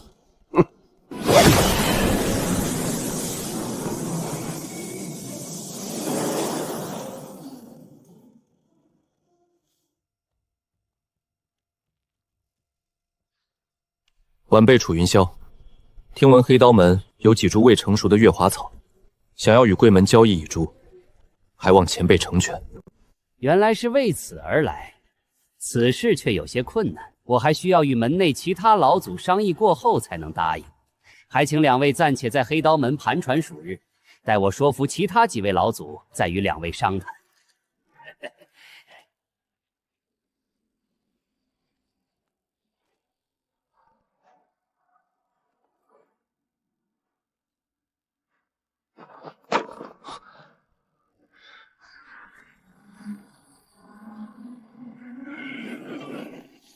黑刀门一共才3名元婴，今天全来了。交易一株未成熟的月华草，犯不着这么大阵势，来者不善。两位道友，经过生意，我可以答应交易一株月华花草给道友，不过交易的筹码必须得让我满意才行。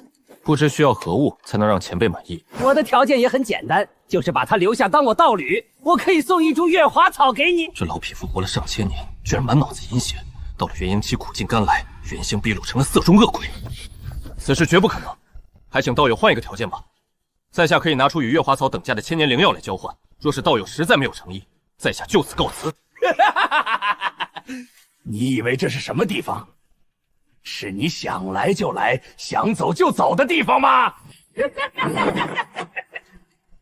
小子，现在已经由不得你了。老夫也并非蛮不讲理、强买强卖之人，现在给你们一个机会，把他留下，你带着月华草滚，从今以后不得再踏足黑刀门一步。黄仙子，你作为元婴强者，没必要忠诚于这么一个小子，不如跟着老夫，老夫绝对不会亏待仙子。只要你从了老夫，就放你这个小白脸安全离开黑刀门，还附送一株月华草。若是不从，你也别怪老夫心狠手辣，只能先将此贼斩杀在你面前了。身处这座囚笼大阵之中，你们是没有机会逃跑的。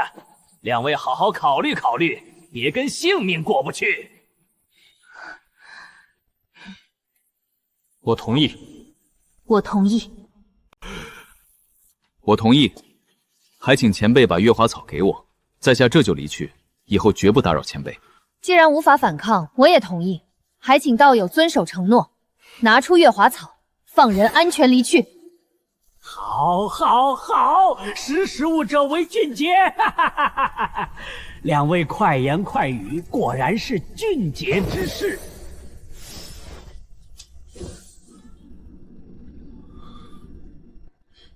诸位前辈，在下告辞。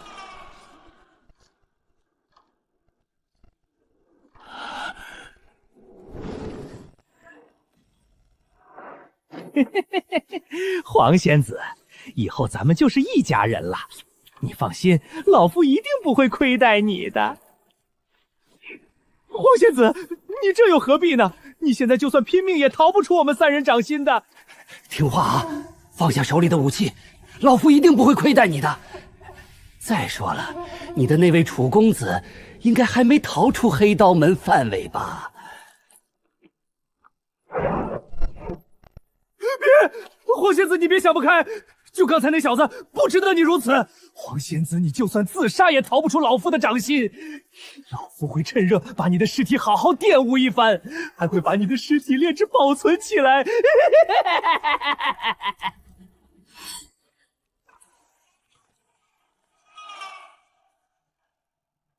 啊！被他逃脱了，肯定还没跑远，快追！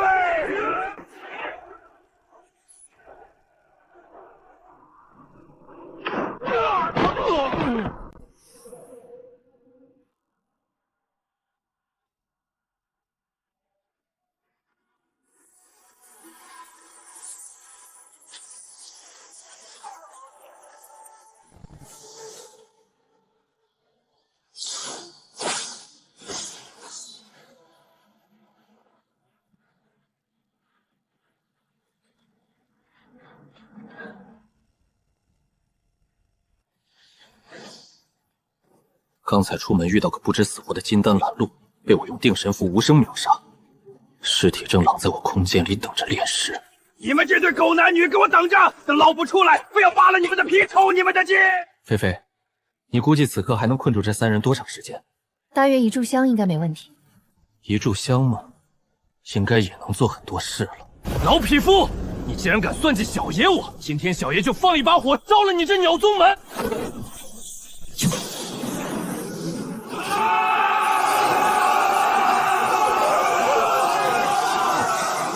邪派宗门崇尚弱肉强食，果然毫无尽心力。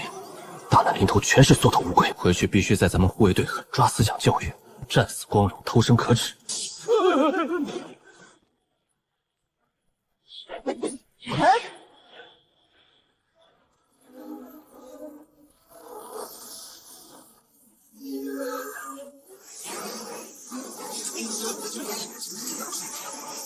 公子，还有一点时间，咱们下一个目标抢哪个？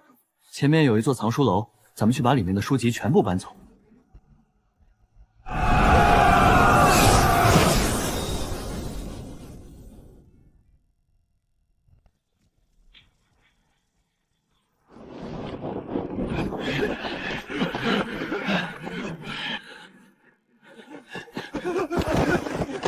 恭喜老祖大展神威，打得强敌望风而逃。老祖神功无敌，佼佼之辈望风而逃。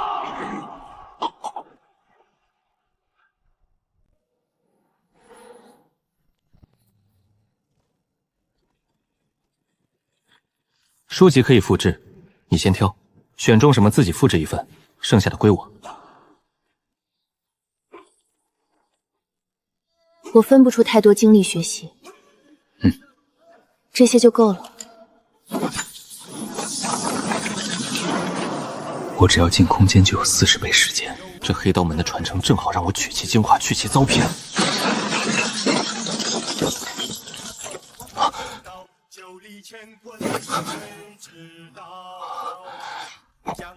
这是龙血荔枝，这可是修仙界难得的美味佳肴，对炼体修士更有强身健体的功效。这个，菲菲，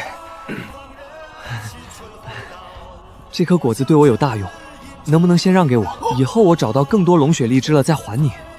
此物对我无用，公子尽管拿去就是了。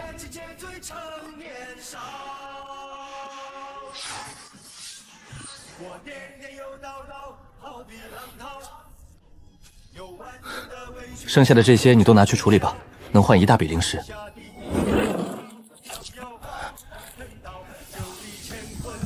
妙的，天底下竟然还有如此邪门的灵果！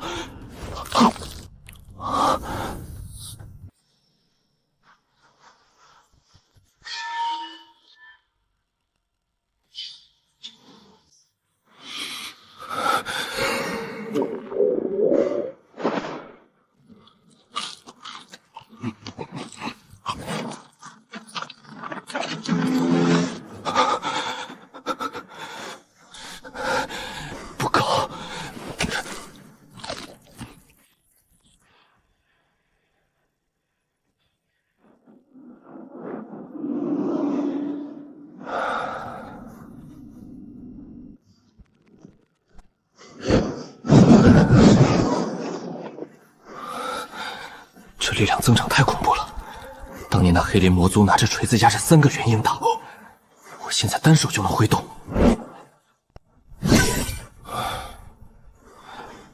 虽然还不够灵活，但自保又多了一张底牌。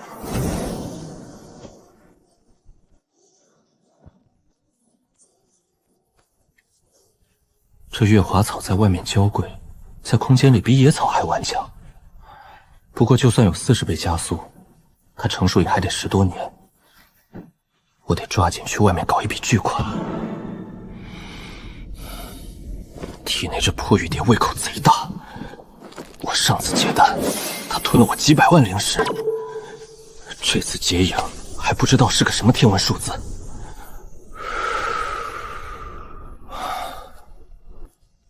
这货要是以后把大陆灵气吸干，我难道还要当灭世魔头？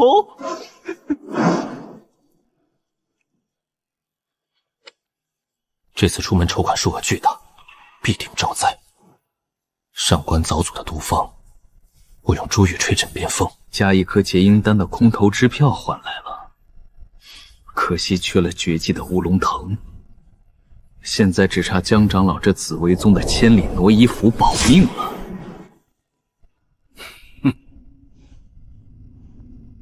抱歉，楚道友，此符炼制之法向来是紫薇宗不传之秘，就算是紫薇宗弟子，也只有极少数人有资格学习。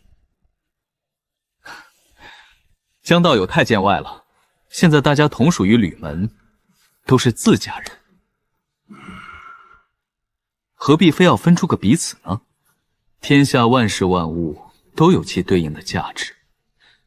我先开个价，江道友考虑考虑。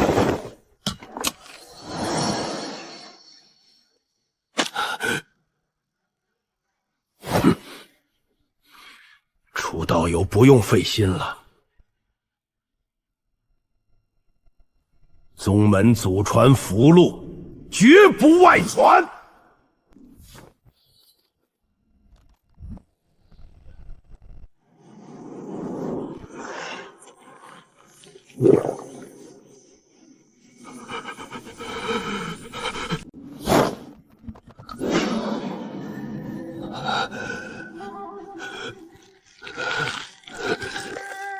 这股诱惑太大了，有了这些，我甚至能冲击周边蜀国唯一的元婴中期。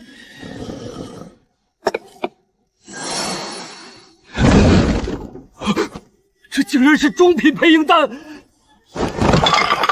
成交！用我空间里那株2000年黄桑木树皮做符纸，加上元婴海蛇鲜血做符末，成功率还不错。有这2张暗色的，掺了元婴魔族精血还不知道效果。不过防身是足够了。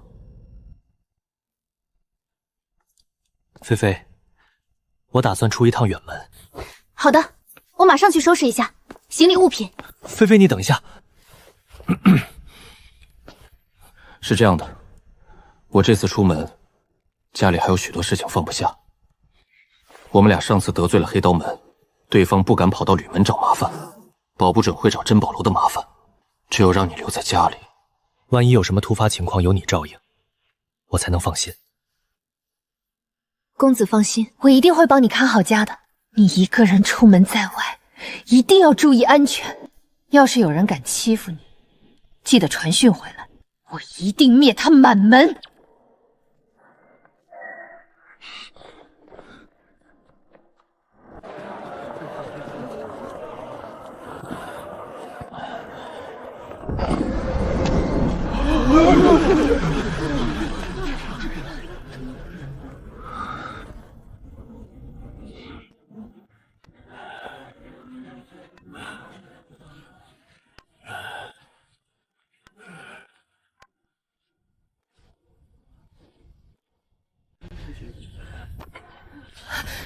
前辈小心台阶！贵宾一位，请问前辈有何需求？我想问一下，你们这里有没有3000年的乌龙藤根？对不起，我们商行没有这一味灵药。前辈是否还有其他需求？需求自然是有的，不过我这笔生意比较大，你们可能做不了主，最好把你们管事的找来。好的，前辈这边请。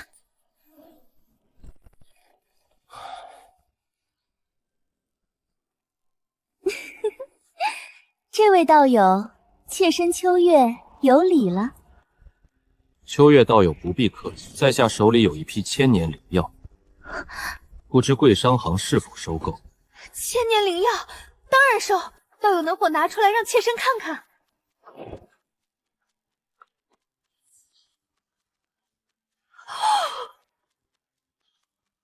竟然有2株！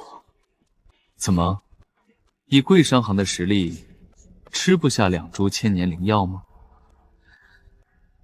当然能吃得下，本商行就算是砸锅卖铁也要凑齐灵石，把道友的2株千年灵药买下来。不知道有的千年灵药，打算卖个什么样的价格？100万灵石1株，不还价。好，道友稍等片刻，妾身这就去筹备灵石。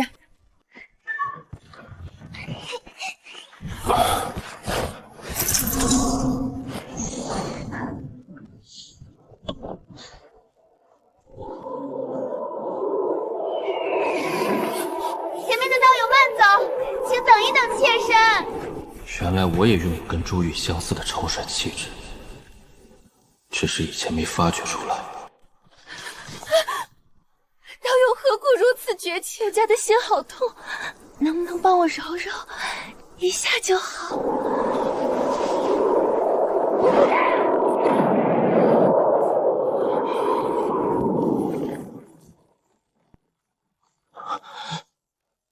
好你个浓眉大眼的汉子，差点就被你骗了。道友，你已经中了老娘，呸！中了老子的7步断魂香，还是乖乖从了老子吧。把你的储物袋交出来，我就给你解药，放你安全离开。一种毒力正在快速腐蚀我的身体和法力，混元法力包裹压制效果很微弱，此毒霸道。好吧，我可以交出储物袋，但我要确认你是否真有解药，否则大不了鱼死网破。老子既然施展此毒，自然是随身携带了解药的。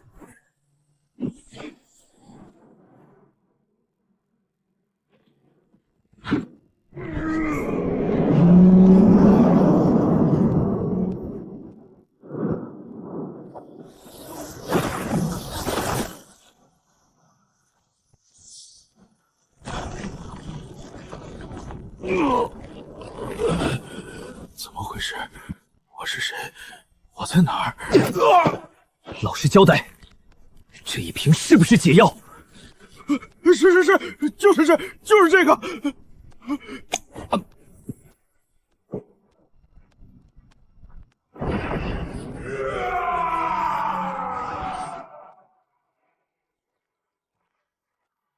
络腮胡最终被我的人格魅力彻底折服，自愿把7步断魂香配方无偿送给了我。之后他深感罪孽深重，无颜苟活，求我大发慈悲将他斩杀。我向来助人为乐，当即帮他结束了性命，还赠送了个火球术，把他超度成灰。此毒虽不如上官老祖的方子霸道，但胜在材料易得。他把毒药藏在2个白色气球里，太恶俗。我打算配好后装进瓷瓶里，砸碎就能用。现在我已经筹集了1亿灵石，就算全部换算中品灵石，也有100万，差不多够了。只是外面惹的麻烦太多，暂时还不能回旅门。这些年频繁出手千年灵药，招来太多追踪者，硬打绝对打不过。回去前必须甩开他们。恰好遇到2姐，咱们定下了这招移花接木。听说了吗？东海深处某座海岛上发现了一座上古人族留下来的药源，近期大陆神秘出现的大量千年灵药，皆源于此。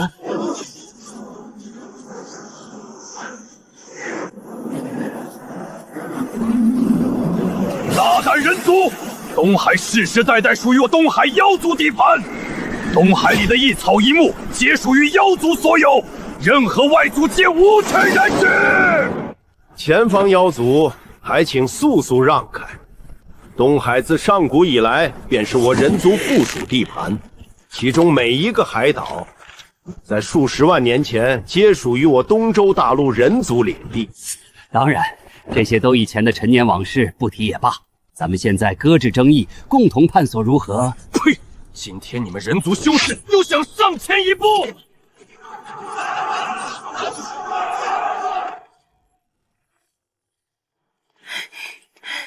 公子回来的正是时候。我听说东海深处发现一座上古灵药园，咱们要不要去看看？也许会有大机缘也说不定。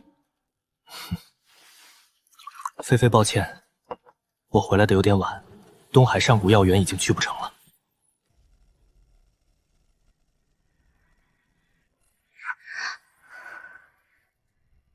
对了，公子，现在东周大陆战乱四起，你独自在外行走，没遇到什么危险吧？还好，有几次确实被过往的国家抓了，被送到前线当壮丁，幸亏都被我逃脱了。这些年磨练下来，我靠着替身傀儡加千里诺伊符，再加飞鱼的速度，逃跑滑得像泥鳅。依我所见，东周大陆的战乱应该快要结束了。目前大秦国占据绝对优势，东边的大齐国已经被其打败，大秦国携大胜之威，又对上了南边的楚国，楚国凶多吉少，未来大秦国很有可能统一整个东周大陆。公子不在的这段时间，上官老祖和姜老祖都闭关了，还有黑刀盟真的盯上了珍宝楼，洗劫了2家分行，还把驻守修士的尸体悬挂在大厅。我气不过，拉上门内剩下2位老祖，连挑了黑刀门6处产业，全选活口，以3倍报复了回去。后来黑刀门又灭咱们一家，我带人又灭他们3处，他们占不到便宜，暂时偃旗息鼓了。另外，阴山国魔族明目张胆冒头了，不愿被奴役的邪修逃到5国4处作乱。好在咱们护卫队争气，配合吕门把山脉周边的邪修清理得干干净净。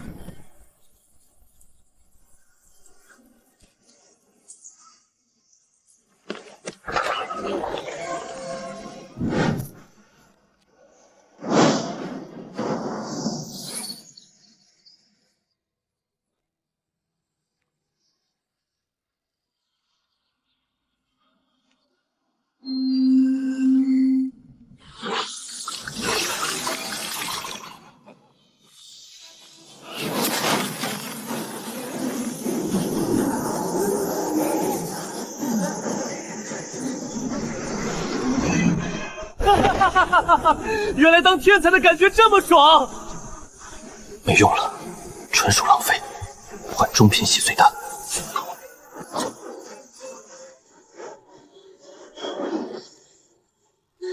真的还能突破？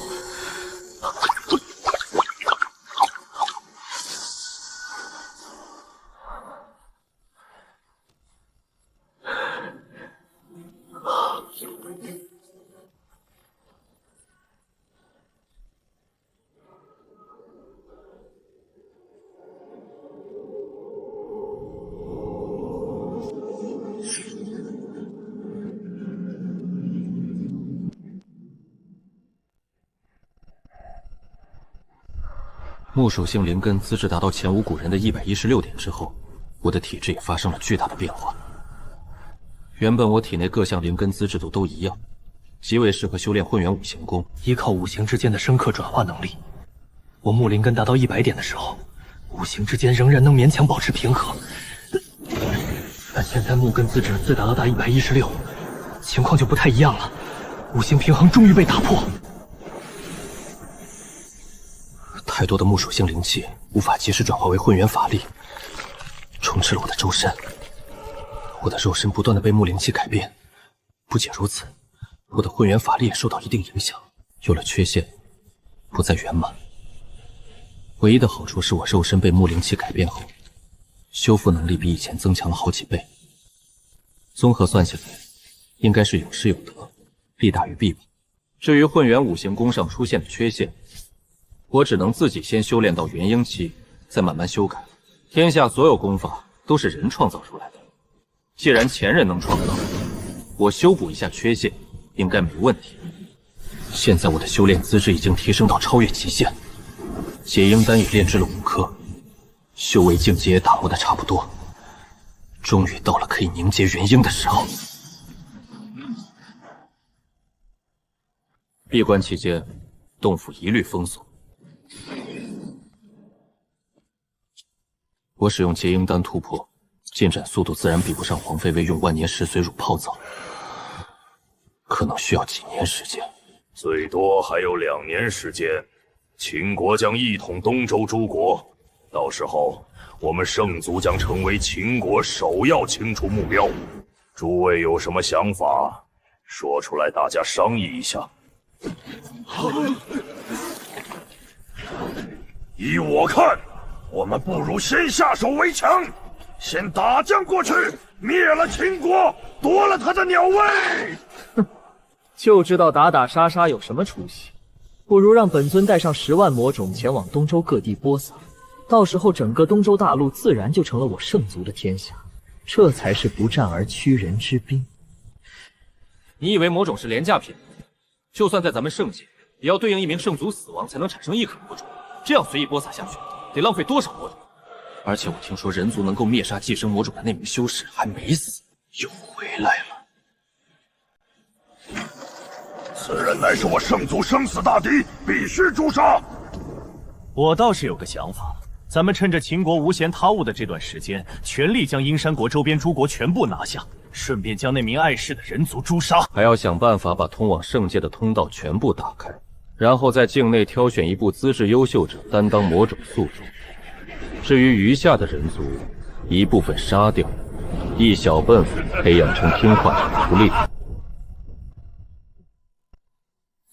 魔族大军杀向5国吕门，首当其冲。可上官老祖、姜老祖和公子全在闭关结婴的紧要关口，根本无法撤离。只要他们3人成功，吕门必将实力大增。我已擅自把护卫队全调回峰下防守，绝不能让人打扰公子。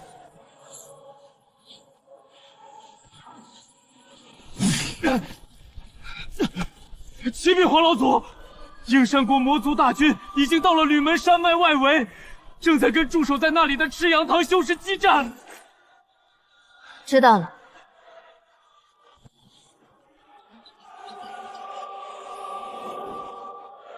我这里还有一些丹药和灵酒，你替我送到前线去犒劳众人。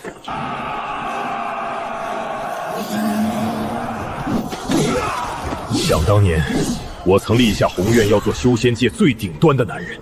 可每次和楚云霄、朱玉比，我都夜不能眠。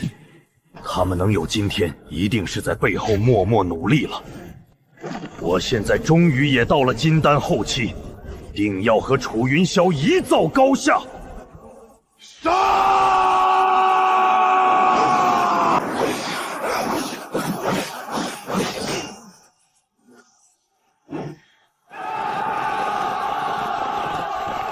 我们赢了！恭喜姬道友取得此战首功！原来是楚云霄唤派来的人，人家一个丫鬟都是元婴期，随便派个跑腿的就是金丹，我竟然连他的丫鬟都不如。至于黄飞飞，好男不跟女斗，我不和女人比。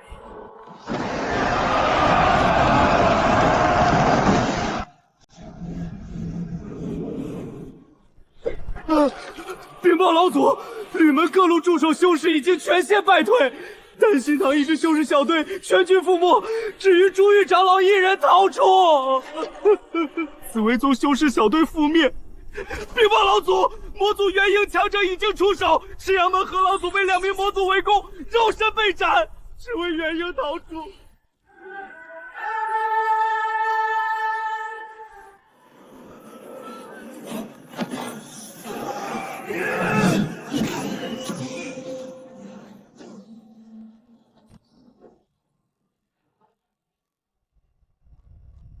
两位道友，圣族已经发下悬赏，任何人斩杀楚云轩，都能成为圣族的客卿长老，以后就拥有与其他圣族相同的地位。到时候斩杀楚云轩的功劳就让给两位道友了。我只需要那名叫做黄菲菲的女修就行。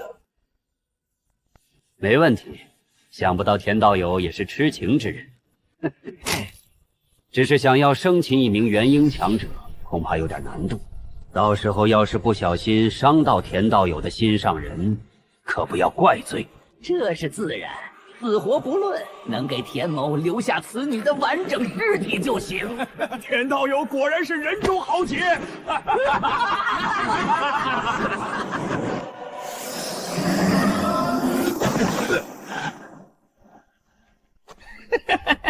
黄仙子，好久不见，别来无恙否？自从当日一别，老夫对黄仙子甚是想念。仙子的音容笑貌时时浮现于眼前，魂牵梦绕之下，以至于茶壶分一笑得人憔悴。天下男人除了公子，皆可杀。这丑陋老贼满嘴喷粪，实在令人作呕。木属性灵根提升到116点之后，突破元婴极顺畅。我按部就班修炼，服下结婴丹炼化，金丹表层浮现出交织的细密裂纹，随后整片剥落碎开。庞大的本源法力在丹田内汇聚，渐渐凝聚出手脚头面的轮廓。用了1年时间，元婴彻底凝聚成型。元婴成型的那一刻，体内那只玉蝶疯狂吸出灵力修复裂纹。我提前准备1灵石，被它吸走了8000多万。吃掉这么多灵石，也仅仅修复了一条稍大的裂纹。这样的裂纹起码还有数千条，仅是这数千条稍大的裂纹，就能把整个周大陆吃破产。除此之外，还有好多特别大的裂纹，真不知道还要吞噬多少灵石。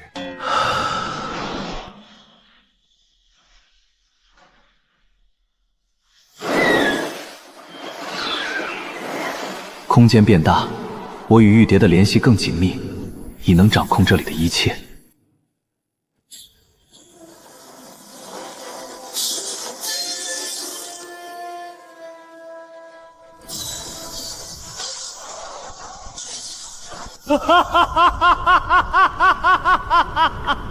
我压根儿没打算为了签名和空间变大狂笑，但我就是忍不住傻笑，柱子老子不想笑了。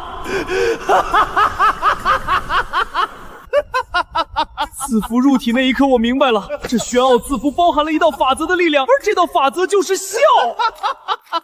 元婴期连法则的边儿都摸不到，我刚结婴就得到了笑之法则，说出去足以让化神强者羡慕死。可我根本掌控不了，就算掌控了，能有什么用？充当开心果吗？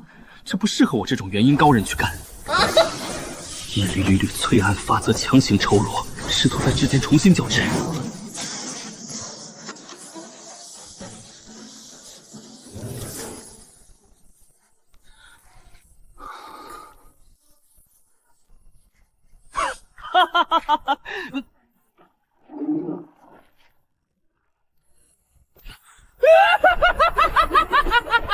为什么又要拿我做实验？上次定神符也拍我脑门上。想想那些沦为试验品的铁火蚁，我心里瑟瑟发抖。以后有机会一定要好好展现价值。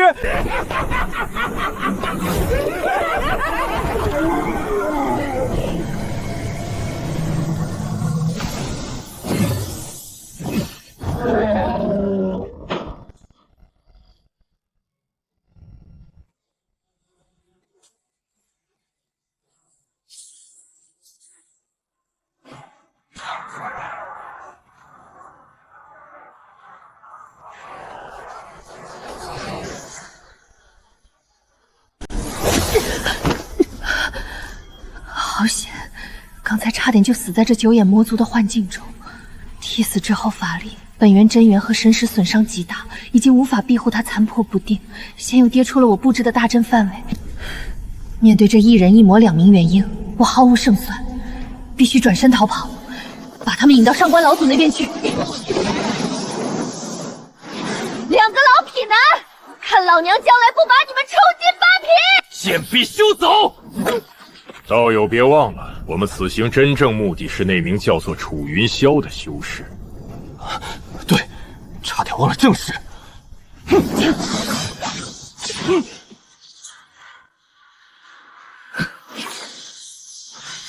并压榨出体内最后一丝本源真元。让人们！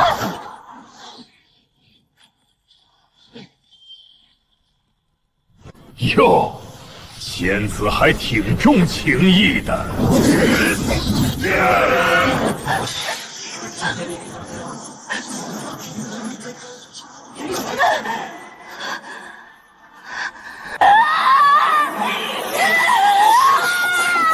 疯女人，滚开！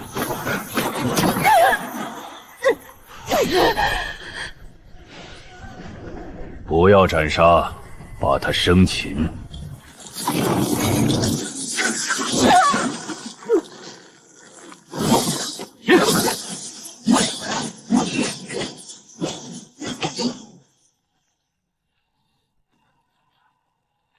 你个疯婆娘，该逃的时候不逃，非要回来找死。现在老夫就让你求生不能，求死不得。如果交出你使用的替身之法，还有打开这座洞府防护阵法，我就让你死个痛快！看来对你还是太温和了，老夫有10000种方法让你生不如死。哈哈哈哈哈！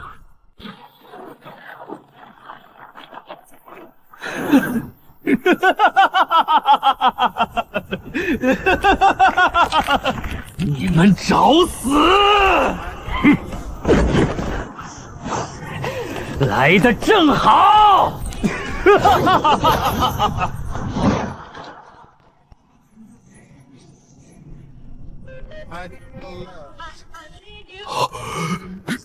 这是什么手段？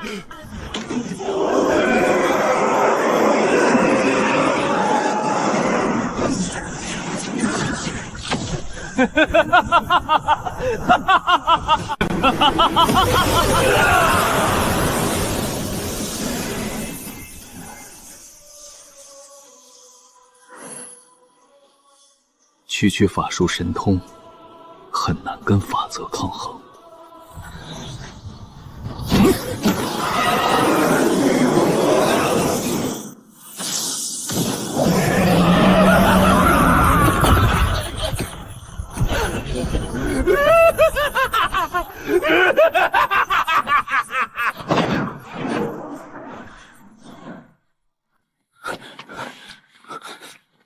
这就是我用生命守护的男人。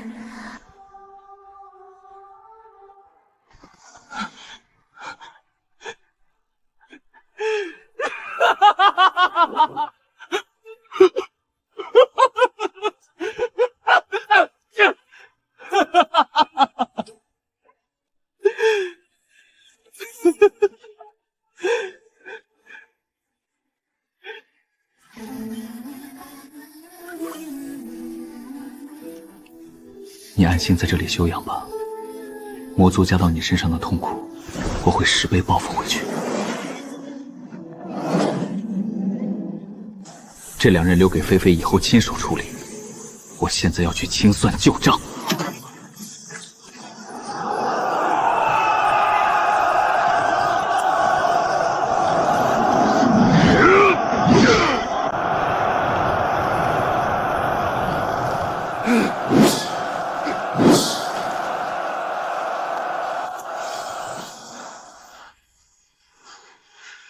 诸位师兄弟，帮我顶一下！我以为这一路同甘共苦，经历了生死，原来只是我一厢情愿。他们聚在我身边，只因为我能保护他们。当我无法保护大家时，竟弃我如敝履。哪怕保敌，我既无敌也要死在战斗冲锋的路上。只可惜我的理想今生无望实现了。这是什么邪功？这是打算把脑袋当法宝寄出去伤敌，或者说是用这种诡异功法把敌人吓死？姬武，你愣着干嘛？还不快退下！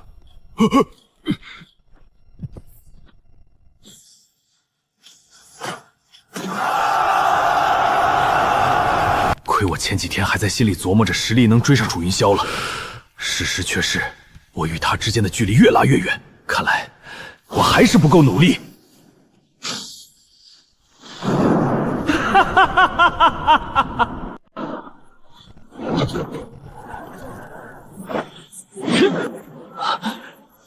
有用。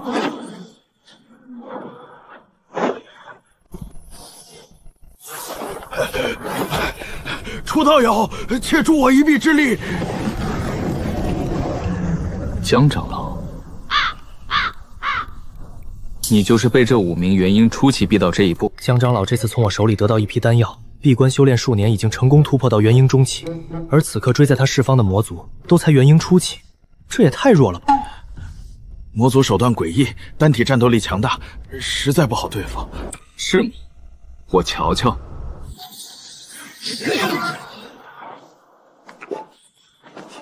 楚道友小心，那名矮壮魔族善使一种魔焰，甚是歹毒。多谢，吾已知晓。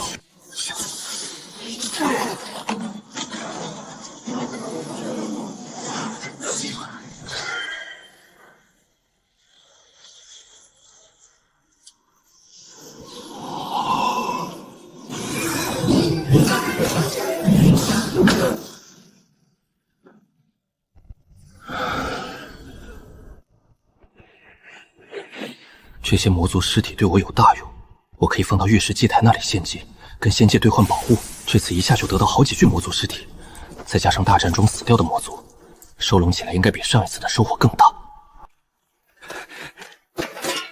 多谢楚道友出手相助，道友战力强大，令老朽汗颜。我这1000多年简直都活到狗身上去了，不，哪怕是狗活1000多年，也会成为强大的狗精。走，我们去其他地方看看。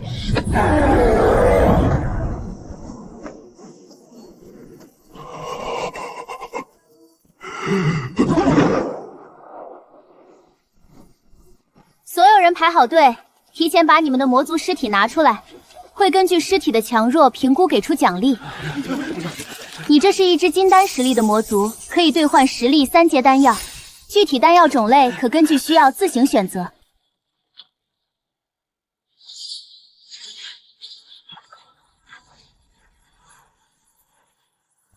一柄4刀飞刀开怪怪短刃，2个散发微红血光，是血。祭炼前必须平心静气，特别是绝对不能笑场破坏严肃气氛。这几天我虽然大部分时间能憋住，但也有很多时候没憋住。比如昨天上官长老正慷慨激昂给全门弟子训话鼓励，我却突然没忍不在一旁笑得像个傻子。用了3天，这柄嗜血邪刃终于祭炼完成。脑海里涌入的信息说明，此物是仙界炼器学徒的失败品，本想炼成灵宝，却只成了法宝。不过重炼后它有成长潜力，靠杀戮吸血能进化成灵宝。这邪刃沾血就吸干的德行我领教过。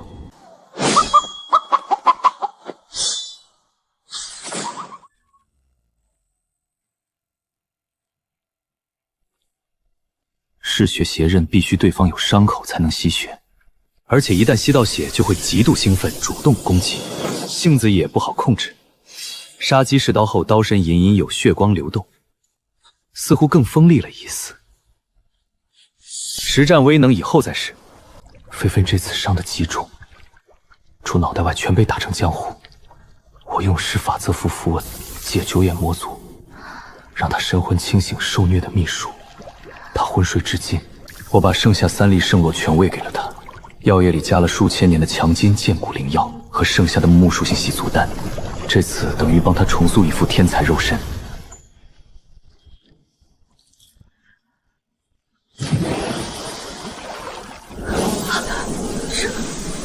我记得自己身受重伤，痛得撕心裂肺，现在不仅伤势痊愈，与天地灵气的亲和力竟大幅提升，稍运转功法，灵气就疯狂涌入，炼化为法力。有这体质，以后修炼必定一日千里。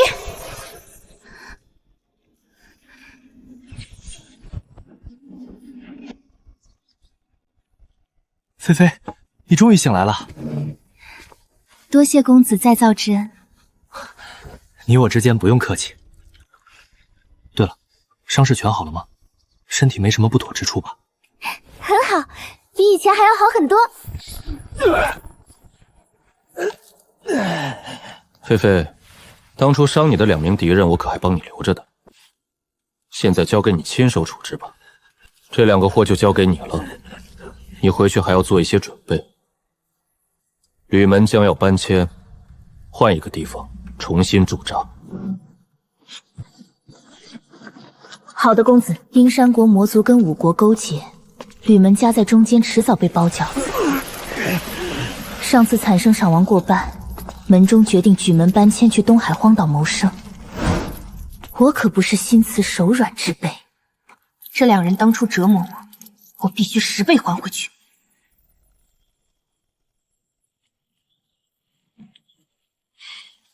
全门分成几支商队横穿大陆。菲菲本来的容貌太惊艳，之前引来城中大批修士尾随，甚至出手争夺，惹了无数麻烦。他现在只能办成。这一路走走停停，顺手打发了几波劫匪。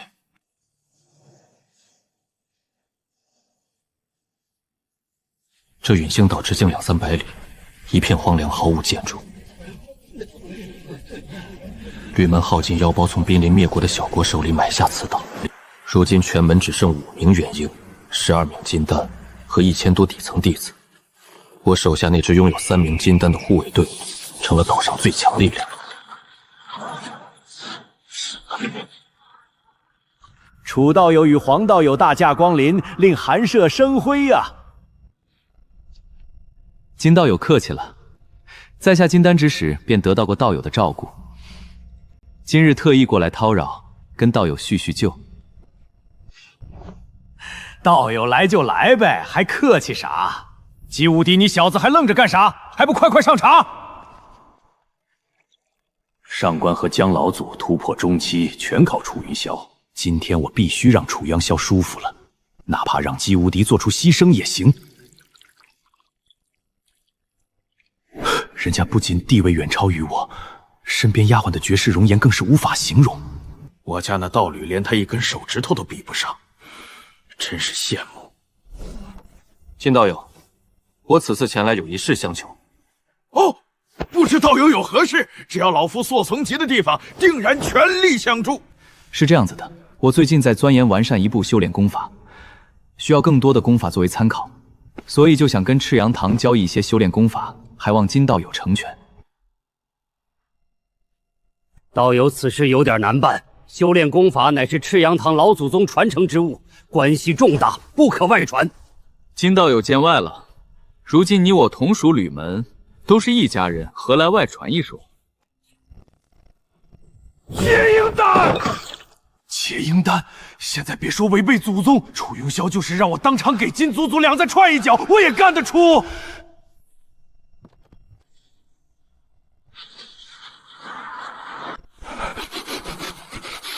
成交！我可以让楚高宇到赤阳堂藏书炉中亲自挑选有用的功法，随便挑，随便选。上次朱玉帮我吹枕边风拿毒方，这是给他的报酬。在赤阳堂挑功法时，姬无敌贴心伺候，我也顺手给了他一颗。未来修仙界险恶，吕门诸人一荣俱荣，大家一起变强，将来才能抵抗惊涛骇浪。义父，公子带着功法闭关，门内高层也全闭关了。陨星岛现在一穷二白，我必须扛起大局。开垦林田3-4年能回本，挖出的灵矿能解燃眉之急。我还得去趟黑蛟城找绿豆眼，重新打通海陆贸易。绿豆眼道友，吕门现驻扎陨星岛，愿与黑蛟城互通有无。人族丹药换东海特产，利润3方均值。黄仙子快人快语，我儿金毛老鼠早念叨楚云兄弟了。东海货源包在我身上。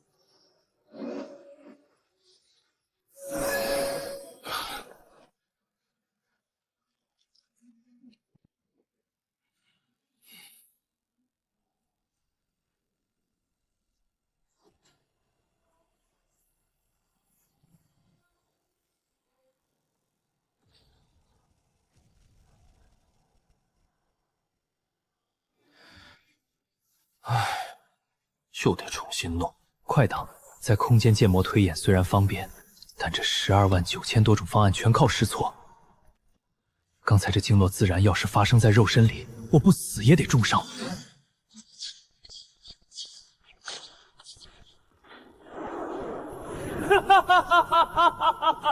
我终于成功了！耗时1000年推演融合，这门包容万象的混元功终于诞生。不仅完美解决了五行冲突，还留下了后门。五色神光和混砖神磊依旧可用。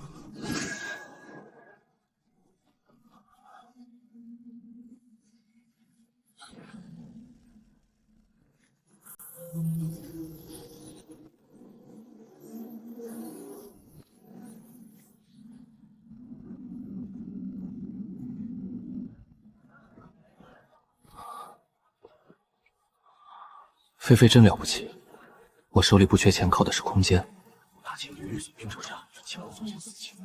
他却是实打实从天下人手里赚来的基业。黄仙子，我这次代表大秦王朝向你们采购的这批物资甚是重要，拖延不得。云贤公子放心，所需物资，陨星岛上一定会如期交货。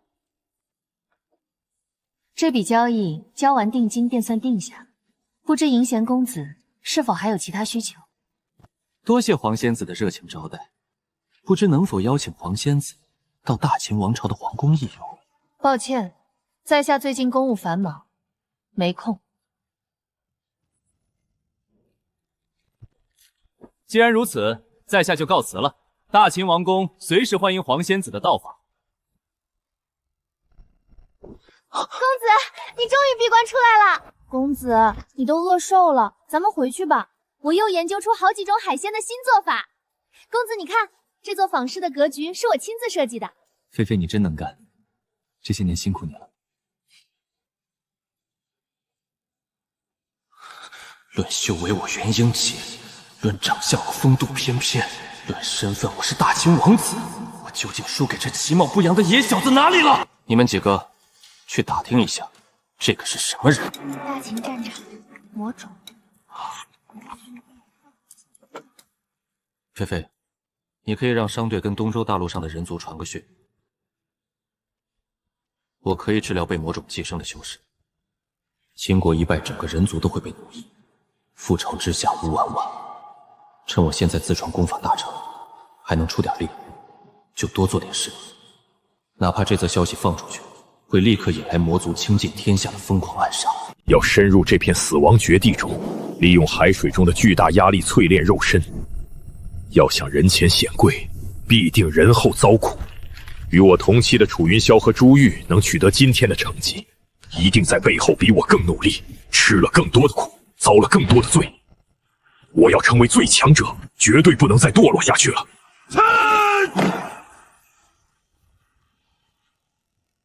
我怕一睁眼，眼珠子会被挤得掉出来，暂时只能停留在这个位置了。再往下1-2丈就直接暴体而亡了。我是来变强的，又不是来寻死的。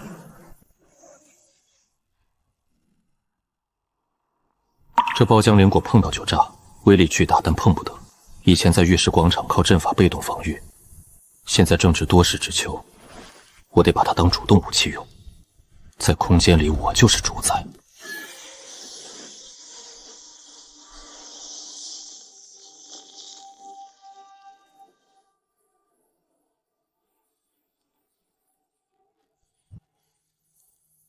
用阵法稳固外壳，加上符文法门，只要用一点点法力触发法门，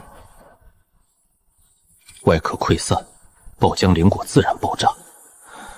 简单方便，不费法力，跟用符箓一样。耗时几个月，空间里400多颗全部炼制完毕。这1颗能干死金丹，10颗能把元婴吓尿。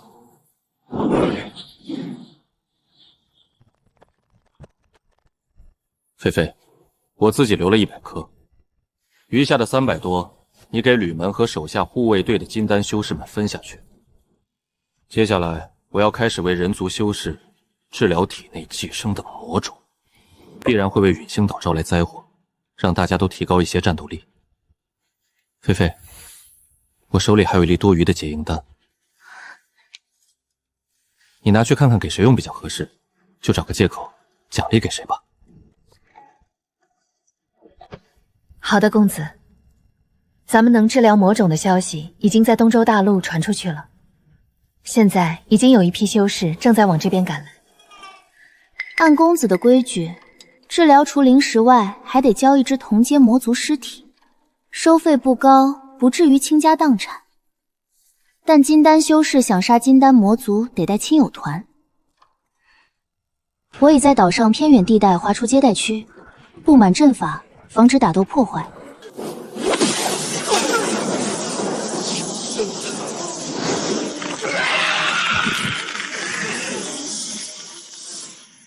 第一批病人上门后，生意丰隆，每天接客上百次。虽然累，但赚得多。每治好一人，就等于挽回一名同胞，减少一头魔族。消息传出后，人族信心大增，投靠魔族的变少，主动猎杀魔族的变多，市面魔族尸体价格暴涨。仙王子，我们还要不要动手？调查发现楚云霄平平无奇，我本想雇刺客杀他，等黄菲菲伤心时趁虚而入，帮他报仇，顺便灭口，赢得美人心。可现在他一人之力让秦国扭转了战局，对秦国至关重要。现在杀他等于自掘坟墓，暂时放弃刺杀计划吧。但我绝不放弃黄菲菲，她不仅绝美，初见时我便发现她是传说中的琉璃不构体，她手里的财权对我继承大统助力极大。等楚云霄失去价值，还是得把他弄死。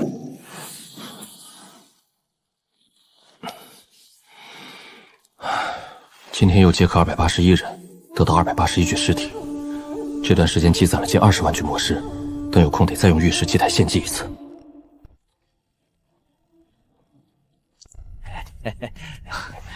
两位道友里边请。两位难道也被魔种寄生了？这段时间发现妖族也有极少数被寄生。呸！没有的事儿，我们俩很好。这些年来福搞了资源，把小金毛鼠也培养到元婴期化形了。我这次找你是因为另一件事，你可还记得，当年老夫曾与你有约，结成元婴之后，将有一段大机缘。不知道有所指何事？老夫偶然机会发现一份上古地图，顺藤摸瓜查阅资料，发现一座上古秘境，应该是上古某大型宗门遗迹。根据典籍蛛丝马迹，里面也许存有能帮助突破化神的大机缘。如今修仙境界化神只是凤毛麟角，元婴修炼艰难。当年吕国全盛时，10几名元婴无一人突破中期，后期更难。今和姜老祖拿了我大量丹药，闭关20载也没到后期，而且就算到了后期，突破化神的宝物也极度稀缺，全掌握在秦国、齐国、楚国和东海大族手里，普通人根本没戏，只能把希望寄托在上古遗迹。小世界那次洗澡水都能突破，上古大能遗迹确实诱人。既然有如此好处，道友不悄悄前去，将其独占下来。老夫要是能独自进去，早就独自前去将其一扫而空了，哪里还轮得到你小子？此事说来话长，那秘境有强大天然阵法，每隔一甲子出现短暂薄弱期，但开启需要木、火、土、金、水5种法力同时施展。我修木，我儿修金，还得找3个。上次感应到你竟修炼了5行法力，你一个顶5个，寻宝自然越少越好。此事还有30年，我提前打招呼。你要是不愿去，我再找别人。好，一言为定。道友你提前做好准备。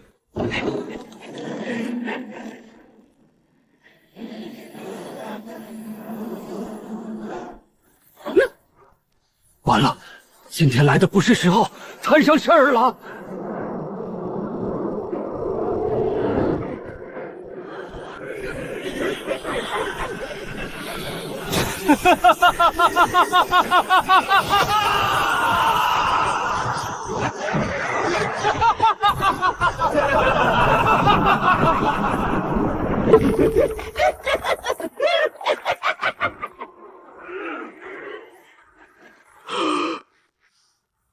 家伙，出门没看黄历。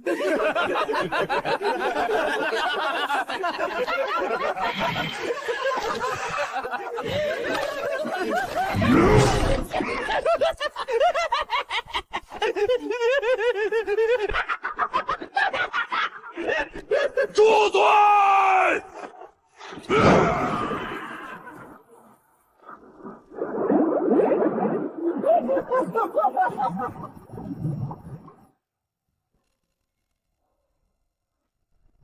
你们终于来了，老夫特来取你狗命！哼，你们不该来的。小子，少废话！这次看你还往哪里逃！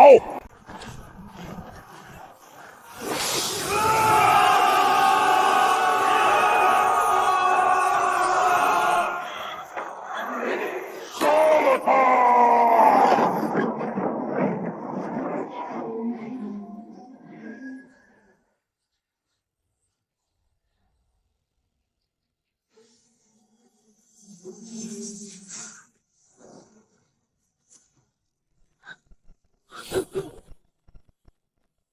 楚道友勿慌，你的事就是老夫的事，老夫一定陪你死战到底。好，多谢道友援手之恩，在下铭记在心。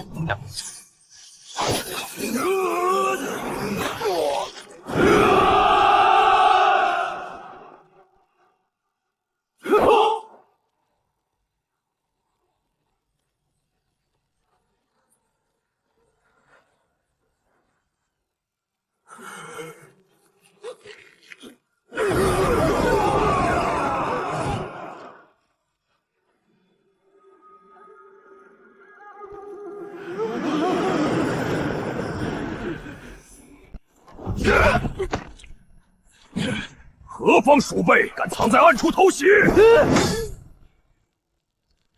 我躲在最后面，根本没动手，怎么这也能被揪出来打？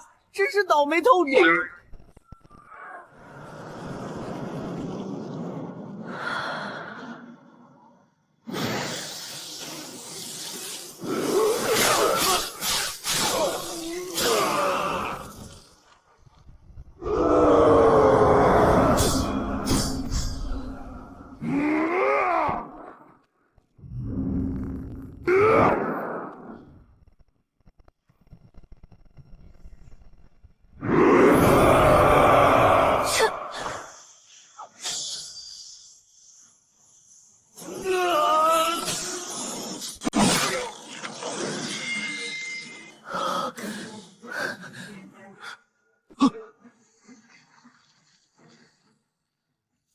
这把血刃居然在关键时刻反噬主人的精血。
本把大秦的嘉奖直接发给皇妃妃一亲芳子，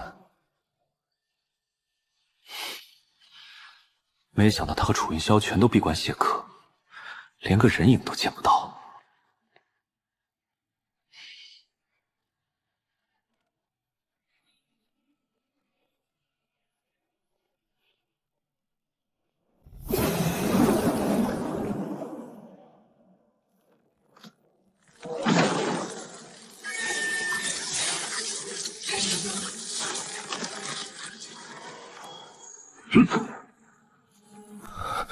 随着吞噬的精血越来越多，这血刃里沉睡的古老意识正在借着血芒加速复苏，极其排斥我的炼化。上次战场若非收得快，他完全能全面敌我。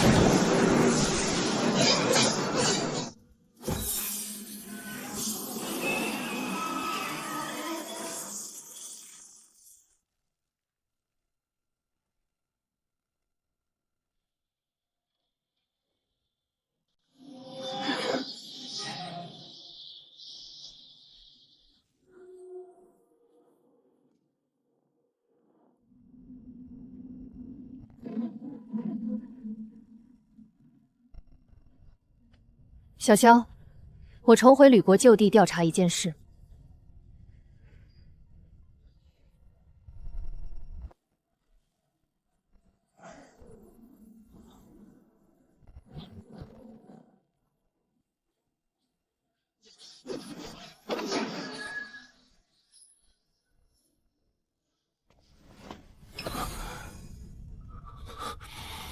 这很明显是一件女士的裙子。让我一个大男人如何穿出去见人？唉，心里那个纠结啊！宝物穿在身上可以提升实力，但我要是经常穿一条女士裙子在外面晃荡，会被人误以为是变态的。要不自己先试试，也许上身之后就能变成男装也说不定。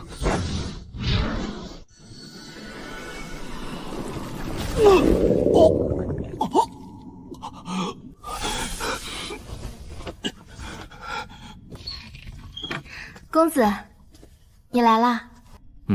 菲菲，我最近很到一件宝物，自己也用不着，留在手里又太浪费，就送给你吧。哇，好漂亮的裙子啊！公子，要不把这条裙子送给皇甫轩算了。你上次给我的那一粒结阴丹，我给了皇甫轩，如今仍在闭关中。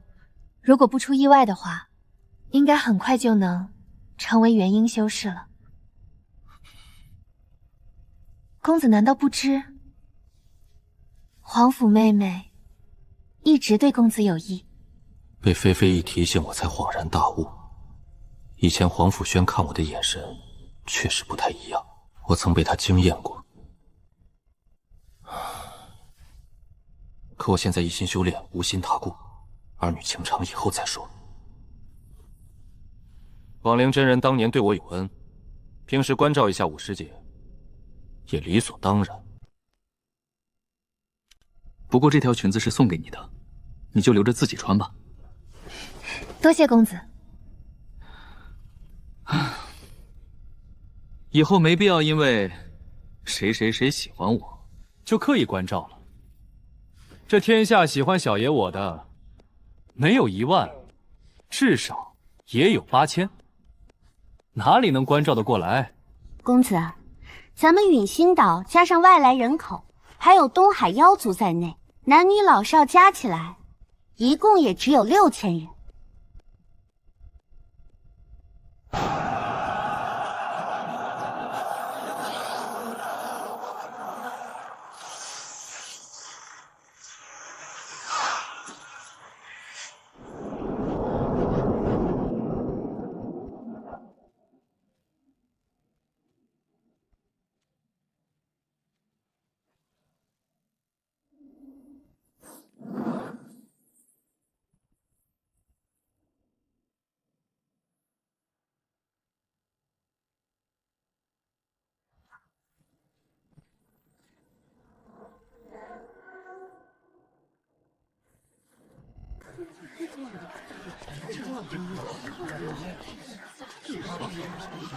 见过楚神医。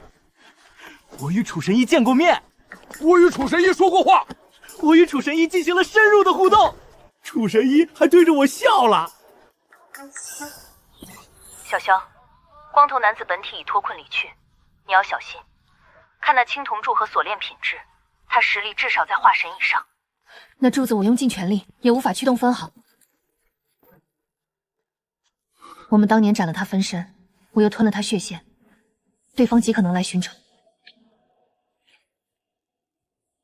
紧张了好几天也没用，派人去找化神期的光头男子，犹如大海捞针。等他找上门再说，我还是抓紧增强实力和逃命本事。我手里的替死傀儡加千里挪移符加飞鱼速度组合，能摆脱危险，快速逃离。哼！替死傀儡主材料九曲连莲，已用上5000年以上的莲藕。千里挪移符，用6000年黄桑树皮做符纸，能瞬移600里。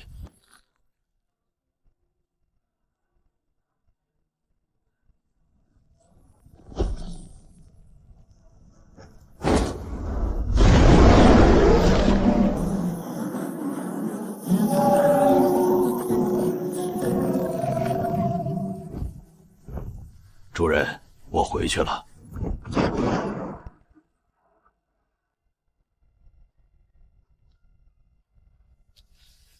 空间灵药最长10000年，可这藤蔓至今没开花结果，它10年才长1片叶子，现在已有近1000片。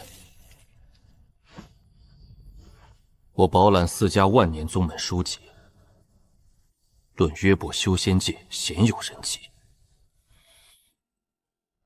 据记载，天地初该会战生先天灵根，我这空间有小世界雏形，产生先天灵根很有可能。若真是先天灵根，珍贵程度远非人造灵宝能比。先养着，若实在不结果，我就把叶子摘了吃，藤割下来炼成绳子，专门绑人用，绝不浪费。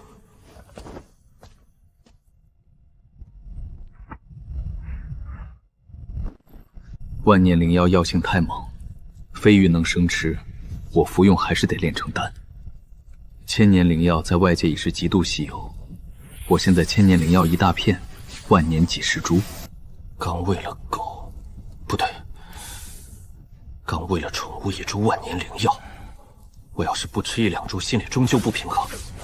今天特意给自己炼一炉万年灵丹。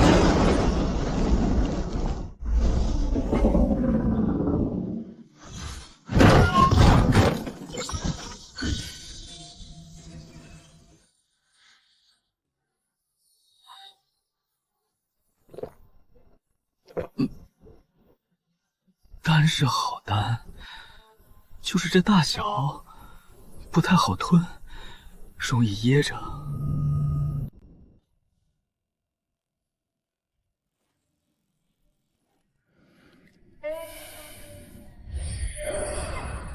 这颗丹药的灵力全部炼化，法力暴涨。以我现在的资质，无丹药辅助，从元婴初期修炼到中期至少要500年。普通修士终其一生也摸不到中期的边，这颗药定我100年苦修，就连服令突破中期。但法力暴涨导致虚浮，掌控力下降，就像当年菲菲刚结营时一样，不能贪快，坏了根基，法力彻底稳固再说。可惜了，若无这虚浮毛病，靠空间万年力药，直接把自己堆到元婴后期，足以在东周横行。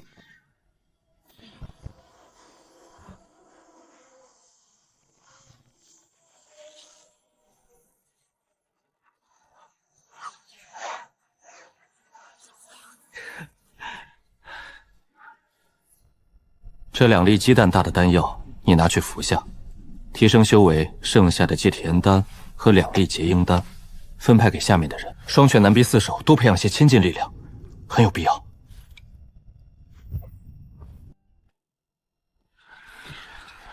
经过这些年来的不断损失，我们在此界的族人正在萎缩。长此势下，我们好不容易打下来的地盘，恐怕就要守不住了。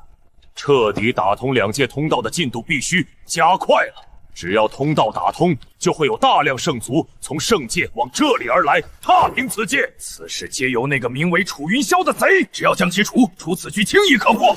依我看，不如重新派出一支更强大的队伍，势必要将此贼斩杀。对，楚云霄，此贼不死，圣族将永无宁日。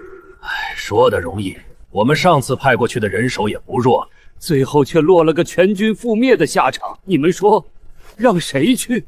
依我看，不如这样，让那位出手。这样做应该有90%以上把握，只是那位就得暴露了。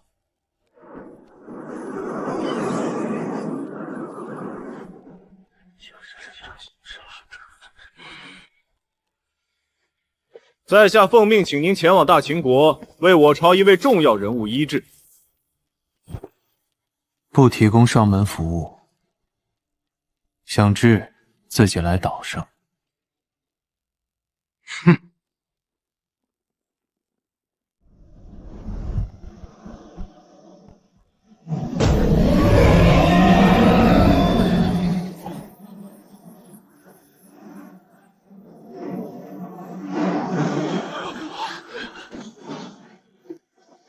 楚神医没有时间，老夫只能亲自前来，还请楚神医出手医治。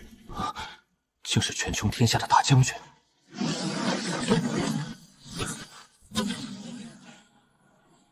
越是位高权重，越怕死。出门看病摆这么大阵仗，这阵势既能防备外来攻击，同时也能困住阵中之人。这老小子该不会打算光天化日对我图谋不轨吧？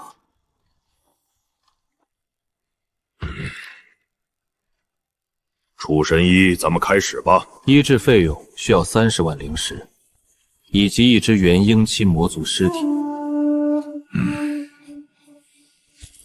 好吧，这里面有30万灵石和一只魔族尸体，拿去吧。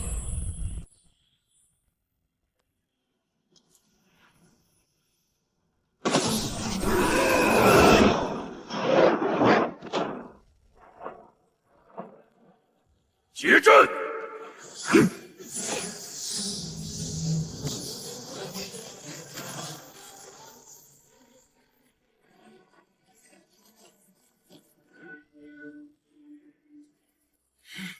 被他逃了，快追！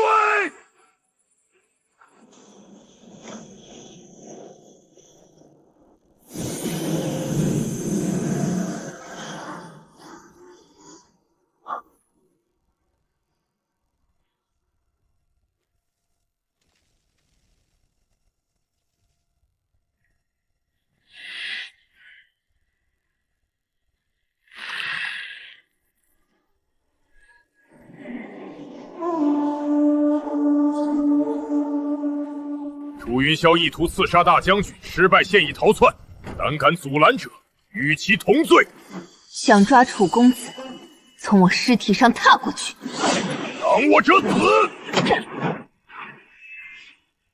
哦，没死。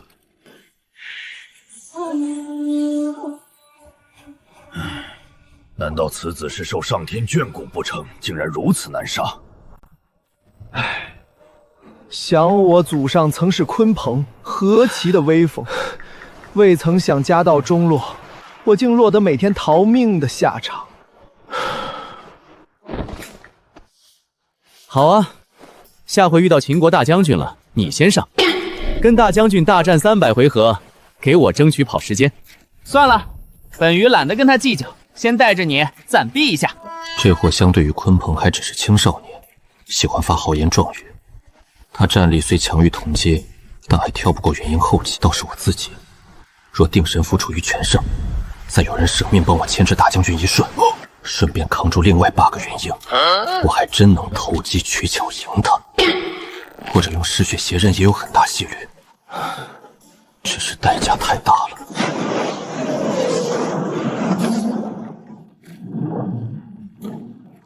妖族有抽取高阶血脉弥补自身的邪法。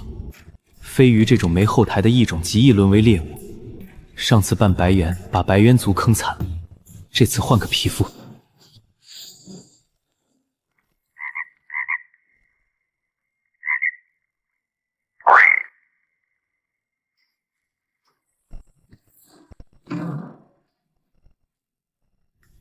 离绿豆眼约定的上古遗迹只剩几年，正好在此常驻避避风头。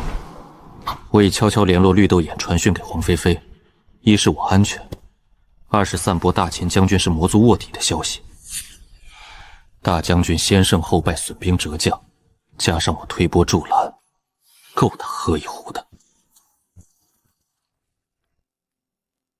楚道友，你的消息都已经为你带到，这是陨星岛黄仙日让我转交给你的一份书信。多谢道友相助，这里有一颗丹药，聊表心意，还请道友收下。多谢道友赠丹，在下告辞。以后有这方面的需求，请尽管吩咐就行。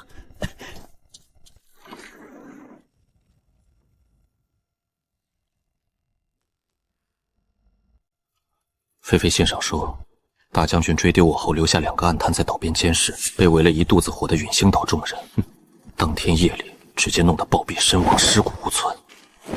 大将军回去便宣布我行刺失败，负罪潜逃，大秦王朝正式通缉我。不过二阶楚掌握的情报显示，大将军回去后神神秘秘在密谋大事。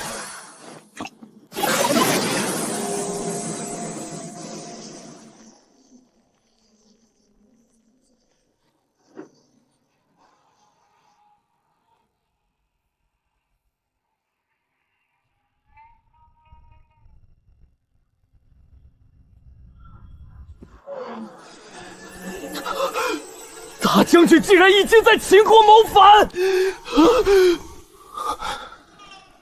他带军控制了秦国大片区域，估计是我散播谣言的质疑影响。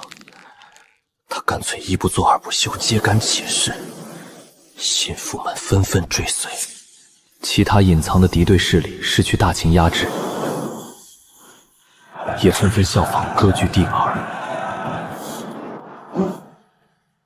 天下彻底的乱了。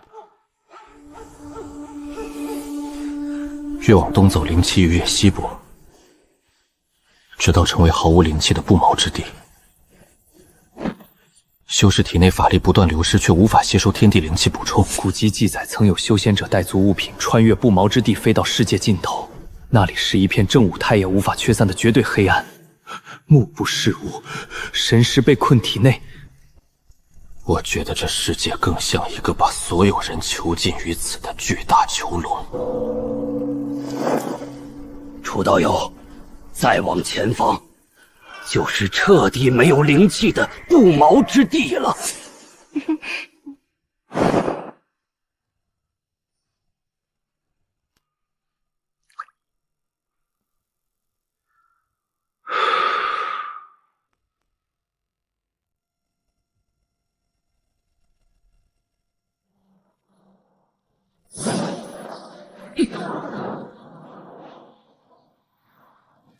道友，你说的遗迹就在这里面，这要如何才能找到？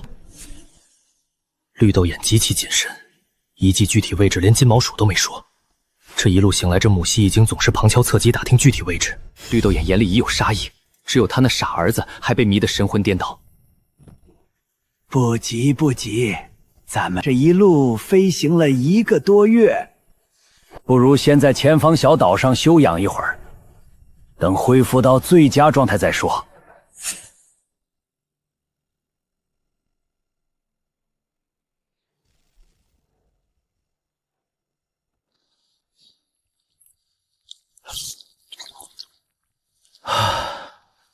好了，在出发进入黑暗区域之前，我建议用绳子把我们4人都连在一起，以防在黑暗中走散。爹，你还没说怎么进去，位置什么地方呢？这座小岛形似一只大乌龟，露出在外的只是一小部分。那座遗迹便就在这座海岛的龟背位置。走吧。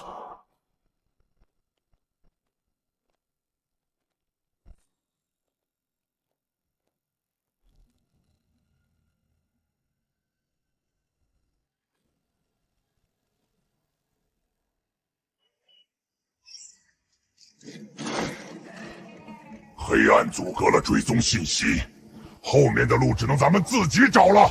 走吧，跟上去。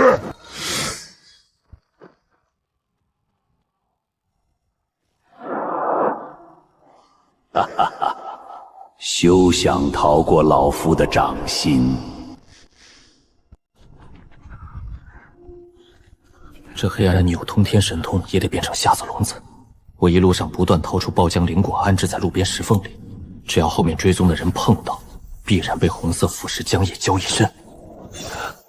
大家小心点，跟着我的脚步。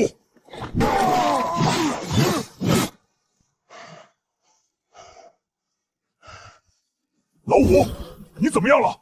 我刚才遇到不明袭击，受了重伤，探路灵兽也死了，我不行了，换你们上吧。此地果然凶险异常。老四，你顶上，小心点。爹，我们还要走多久？快了，就要到了，前方向右拐弯。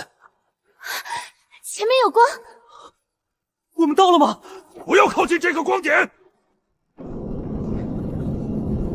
终于到了，前方是一道光门，只要穿过光门，里面就是上古遗址。小西西，你干嘛呢？小西，你干嘛？现在不是开玩笑的时候，快放我下来！你不是经常要我咬你吗？现在怎么不喜欢了？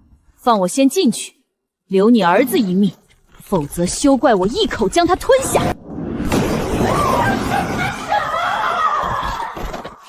你个贱货，竟敢谋杀亲夫！亏我一直真心待你，连我们未来宝宝的名字都起好了。那是你太蠢，我本就是有夫之妇。这次受我夫君之命前来诱骗你，你们等着吧，我夫君就在后方，很快就要追来了。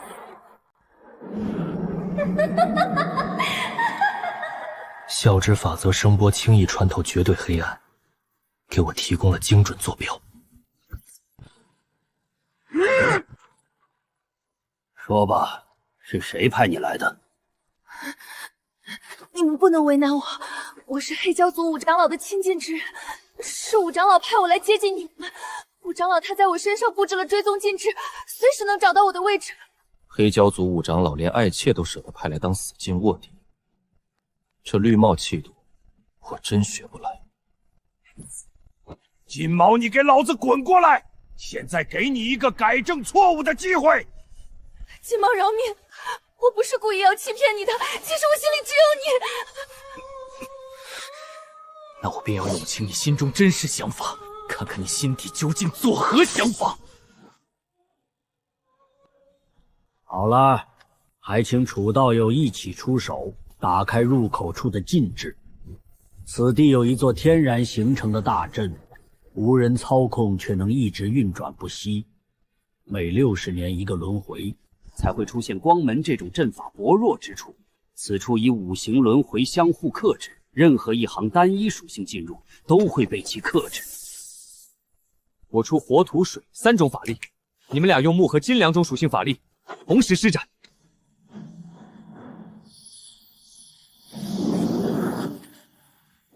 这5行天然融合的混沌状态，跟我自创的混元功法力极其相似，值得借鉴。现在应该安全了吧？这是你养的灵兽？就是随便养的消耗品，又没人规定老子一定要给猫吃。谁强谁有理。啊，神识能离体6尺了，应该是这座遗迹中的阵法能对抗一部分黑暗压制。楚道友，既然已经进了遗迹，接下来咱们就各凭机缘吧。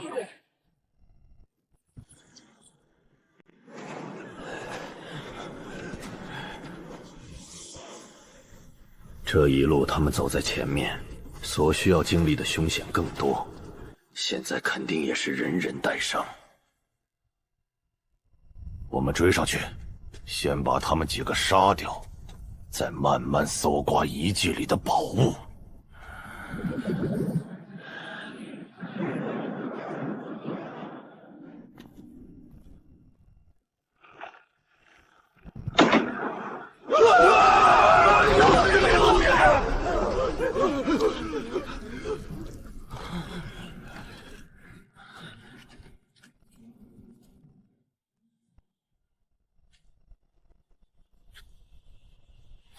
费了这么大的劲儿，鞋子都磨破了一双，居然是一座被搬空了的遗迹。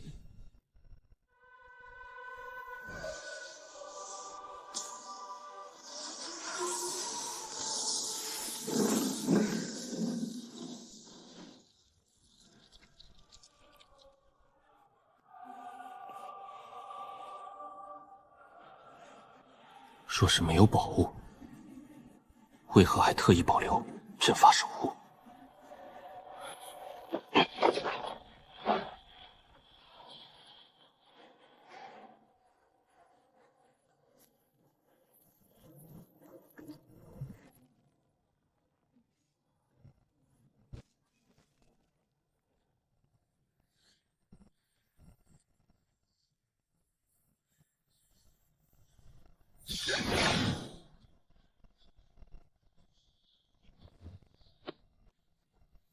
我是元婴修仙者，而且修炼了混元功力，这么一点热，里面连灵力都没有，跳进去洗个澡也没问题。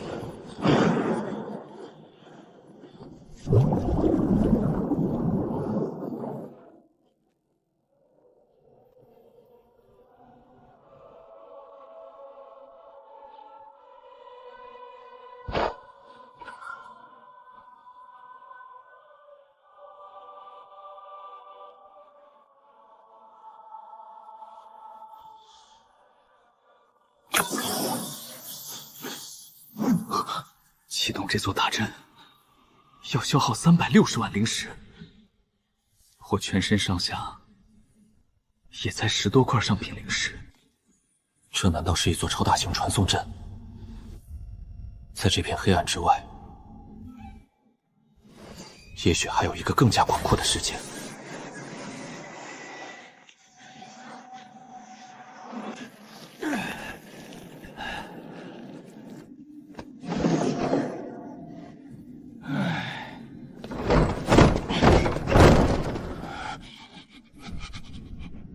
就这，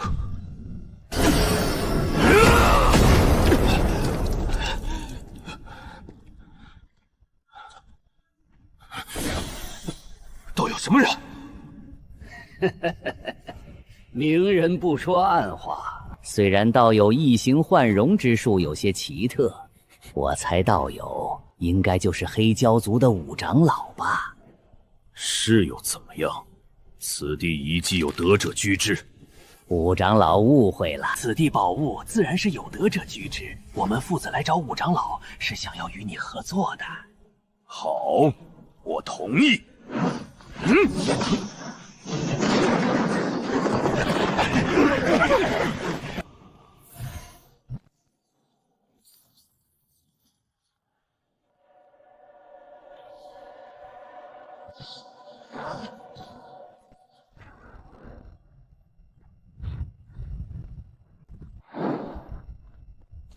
楚云霄道友，原来你在这里。楚道友，我们刚才找你找的好辛苦。这些门的禁制比较难搞，必须五行同时施展出来才能打开。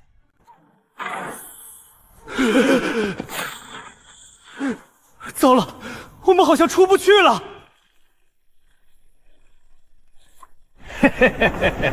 既然来了，就不用走了。你什么人？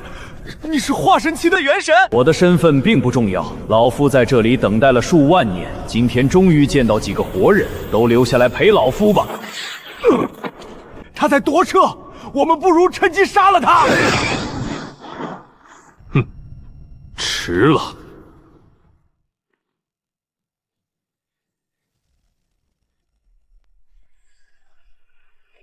放开我！你要干什么？前辈饶命啊！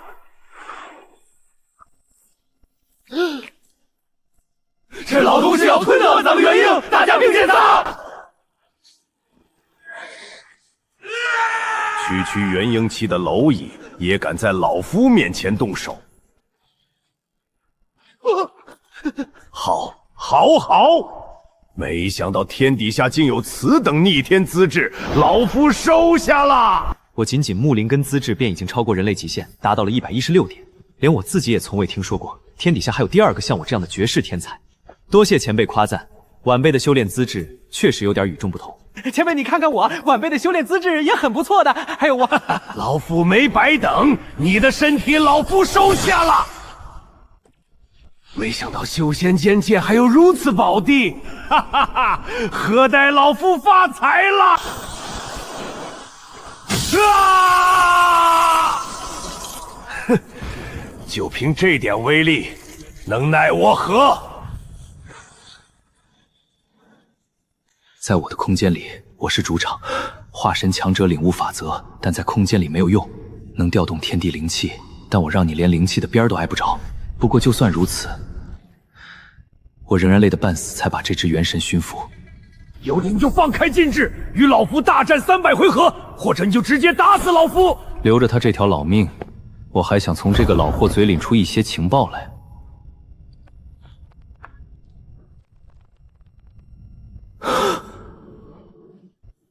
数万个极为精细的灵部件，最强会拥有元婴期实力。整个东周大陆上还没有听说哪一家势力掌握了元婴傀儡的炼制之术。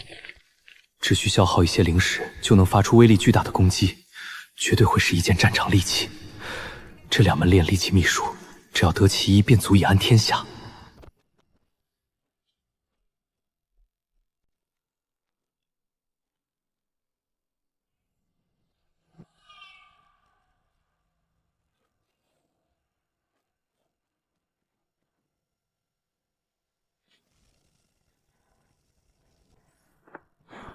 这位道友一定是误会了，我们父子真没找到你化神机缘啊！哼，别以为我不知道，你这次就是冲着化神机缘来的，现在说没得到，鬼才信！此人应该是后期才来，没进入遗迹，却藏在这里干起了抢劫的勾当。我处在明亮的地方，别人能看到我，我却看不到别人。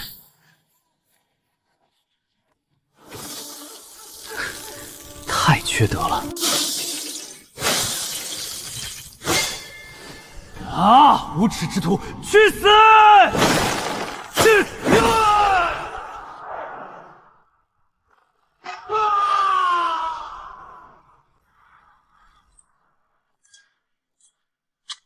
你再不交出宝物，你的宝贝儿子可就没命了。尔等休要欺人太甚，老夫是真的没找到什么辅助化神的宝物。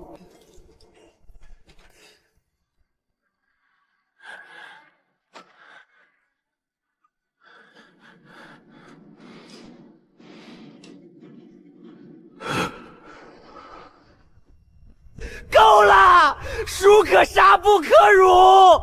你杀了我吧，但求速死啊！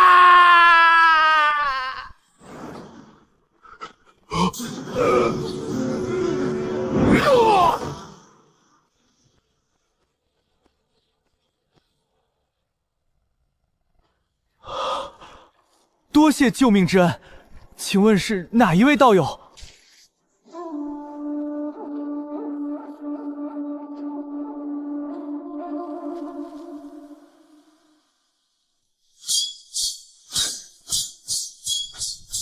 贼子受死！哎！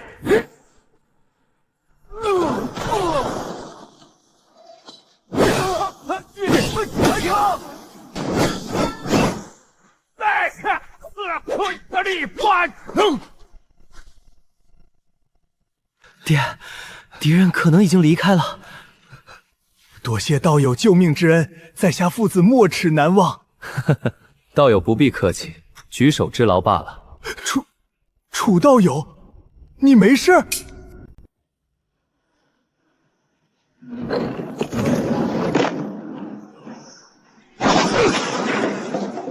哼，老夫什么都不会说的。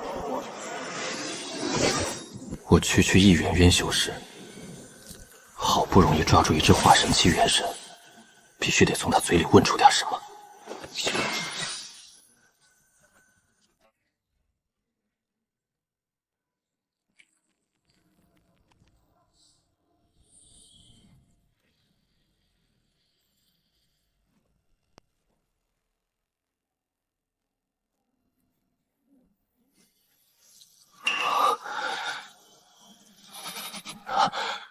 龙血荔枝，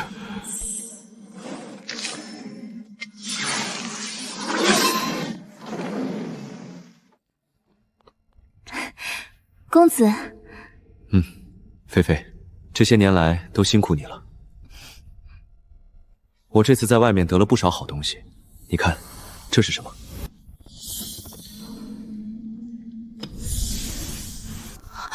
竟然是龙血荔枝！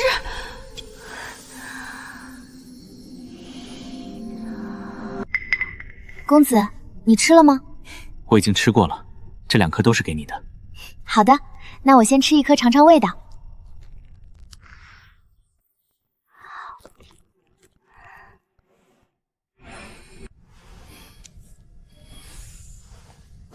对了，菲菲，我这次找你还有一事，你看看这种飞天巨舟，我们现在可有实力制造出来？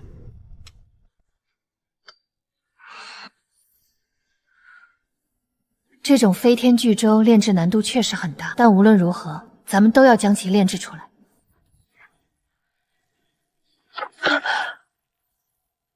秦王朝一直闭关不出的化神强者出关，已经传令天下，东周大陆上的所有势力必须在5天之内放弃一切抵抗，重新归附大秦王朝，违令者杀无赦。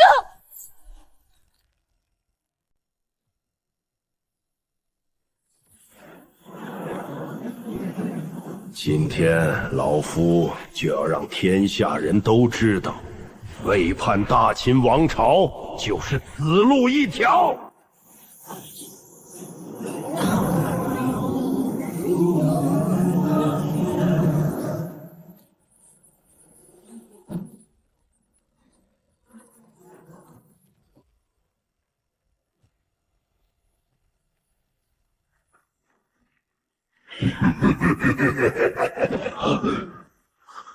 不可能！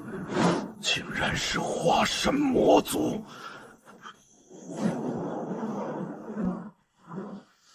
没有什么不可能的。现在立即投降我们圣族，老夫可以给你留一条活路。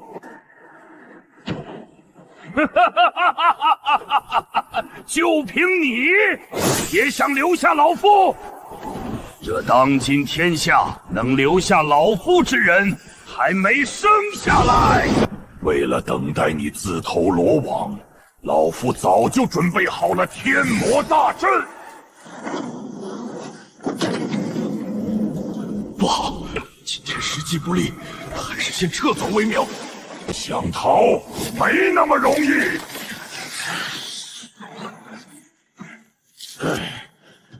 老夫向来不屑与人争斗，尔等休要欺人太甚！出手！可恶，还是让他逃了。好险，差点就死了。开吃！全身通透，经脉无比顺畅，有一种飘飘然欲仙的感觉。就算坐着什么也不做，都要飘到天上去，实在是太爽了。这些荔枝生长了几千年才得以成熟，还没来得及体会人间的美好，仅仅10几天时间，便已经葬生到我腹中，至今只剩下一堆杂乱的果皮。不出意外，这些果皮又很快会腐烂成泥，最后什么也没能留下。这是谁的孩子？又是谁的？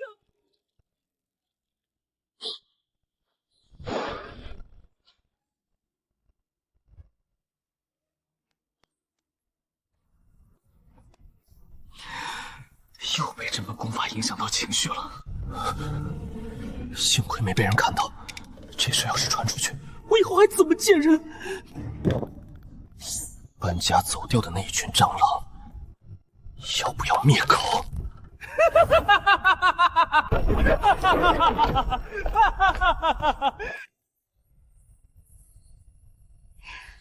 恭喜公子神功大成！现在修仙者之中传言，大秦王朝的化神强者外强中干，跟纸糊的一比，再加上魔族在一边煽风点火，故意挑拨，大秦王朝统一计划就此泡汤。许多刚刚向大秦王朝归降的诸侯，又开始重新扯出反旗，重新自立为王。另外一部分诸侯，竟然直接投靠了魔族。天下将有大动乱，我上次交给你的那一套飞天巨舟图纸，你看的怎么样了？我正在组织炼启师研究炼制之法，这套炼启图谱极为深奥，还需要一段时间才能出结果。为了防止泄密，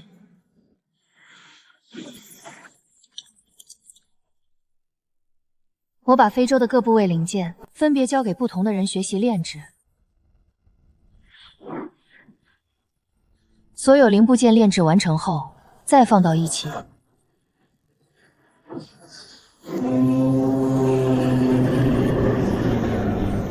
由专业的人组装。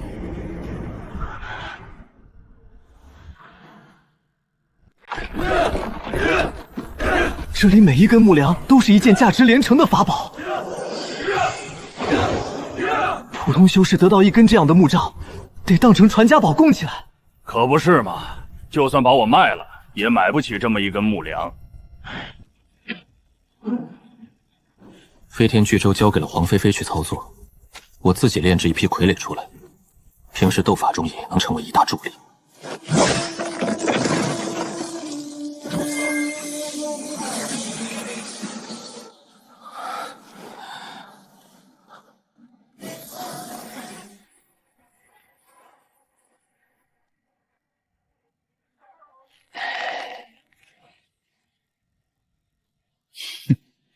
真正实力只有元婴初期，但我可以炼制出一大堆，当成消耗品使用。到时候手一招，无数的楚云霄悍不畏死，上去就是围殴。关键时刻把嗜血邪刃扔给傀儡，同归于尽。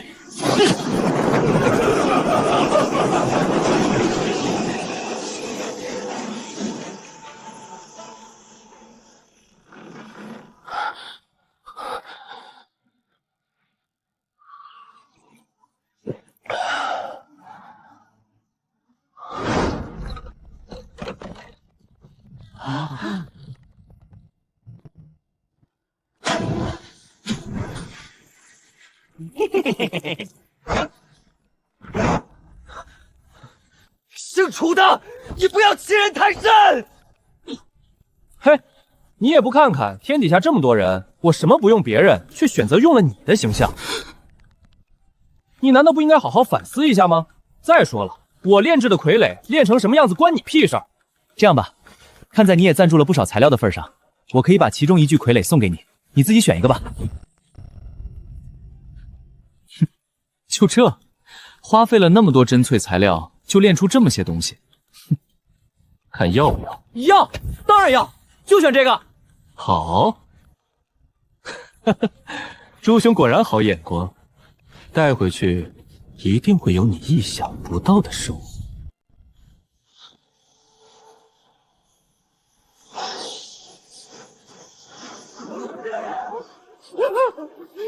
楚道友，救命啊！你们这是怎么回事？以绿豆眼元婴中期的实力，在修仙界也算少有对手，竟被打成这样。前面的道友，我劝你不要多管闲事，以免引火烧身。哼，好大的口气！你们什么来头？是这样子的，金毛鼠应该还有其他隐情没有说出来。自己现在身体虚弱，正好试试这些傀儡战斗力如何。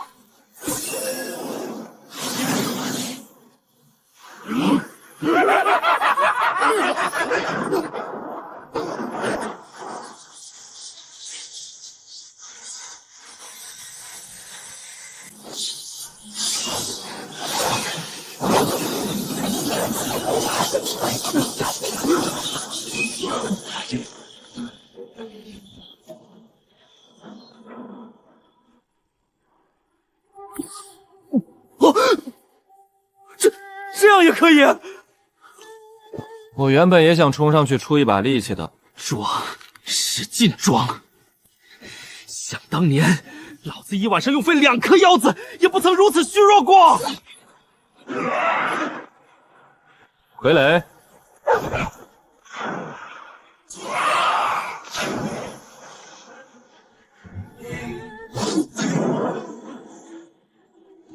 子曰：真正的强者，只需要静静地坐在海边，敌人的尸体就会像下饺子一样坠入大海。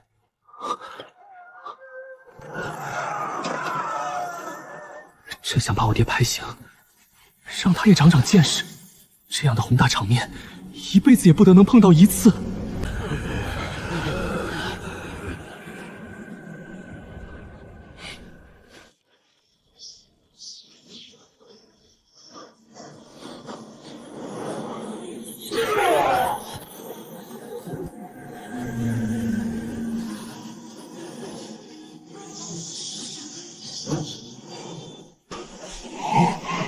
我耗费巨大代价的逃生之术，居然没有成功！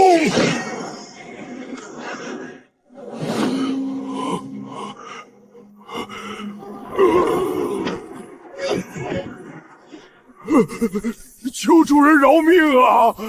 哈哈哈哈！说最狠的话，干最怂的事儿。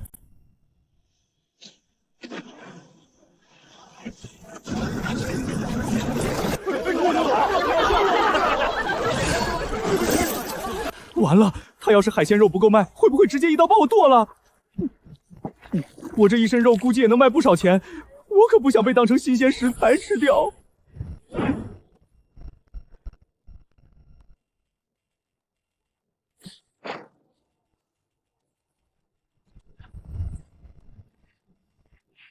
按照这些灵气耗尽的残渣估算，单这1只傀儡就消耗了200万灵石，28只傀儡，这一战足足烧了5、6千万下品灵石。幸亏把海鲜全卖了赚回来，勉强持平。这要是打输了，没捞到战利品，我还不得赔死？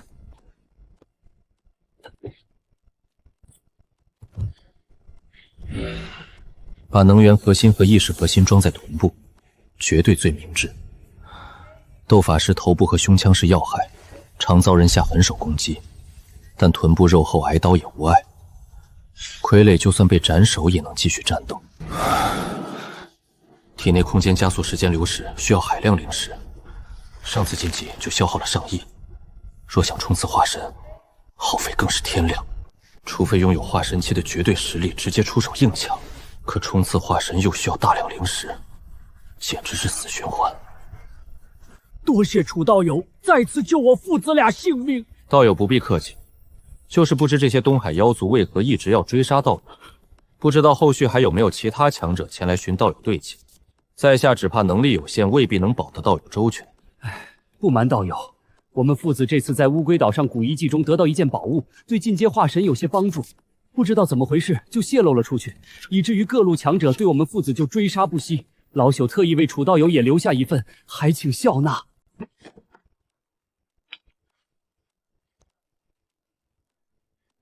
主人，主人，我愿认你为主，从今以后鞍前马后，为主人之命是从。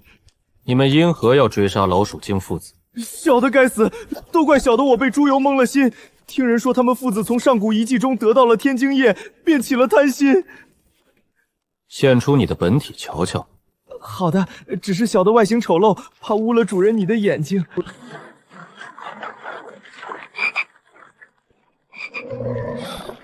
原来是一只癞蛤蟆，亏你长得这么大，也挺不容易的。启禀主人，小的祖患也有金叉血脉，算是金叉里面的一个分支。以后就留在陨星岛上，当一只护岛灵兽吧。多谢主人。好了，既然你现在已经是护岛灵兽，我也不稳待你。我这里有一粒丹药，可增长100年修为，就赐给你吧。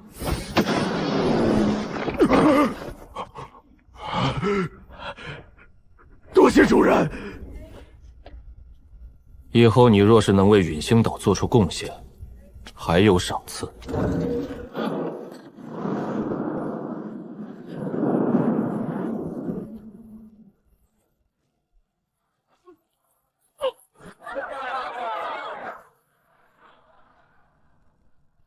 这艘飞船长达300丈，宽100丈，内部有房间12000间，可轻松容纳上万人。另外，飞贼上还有专门设计的货仓、餐厅、聚会厅、研法厅、炼丹炼器室等功能建筑。吕门自从迁徙到陨星岛，这些年虽然有很大的发展，但到现在一共也只有8000多人。飞天巨洲上布置有108重防护大阵，这些防护阵可只单开一层，也可以同时开启多重阵法。若是将这108重阵法全部开启，并将其连接融合到一起，成为一个整体，可防御化神强者的攻击。为了使用方便，这些阵法的启动都很简单，几乎可以在瞬间启动。这艘飞天巨洲上面刻画了大量的浮空阵法和风行阵法，虽然体型巨大，但飞行的速度却一点也不含糊。其日常行进速度与普通的筑基修士御剑飞行差不多。这种模式持久稳定，消耗灵石较少。但飞唇上还有一重禁制，只要激发这重禁制，飞天巨唇在燃烧大量灵石的情况下，可达到元婴强者全力飞行的速度。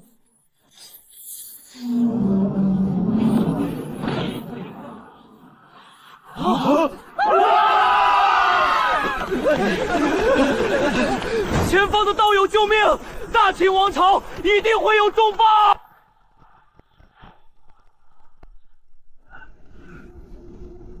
放他们进来吧！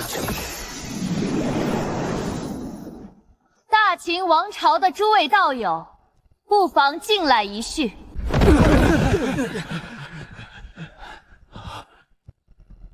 原来是银贤王子殿下，不知因为何故落得如此。此事说来话长，我们受了魔族的暗算，吃了大亏。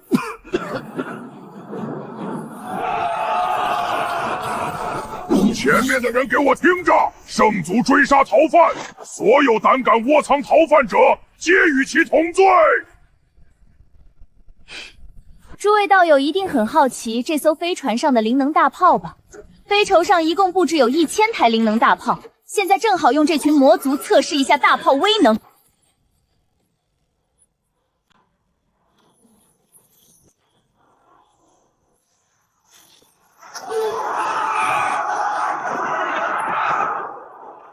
点子扎手，快逃！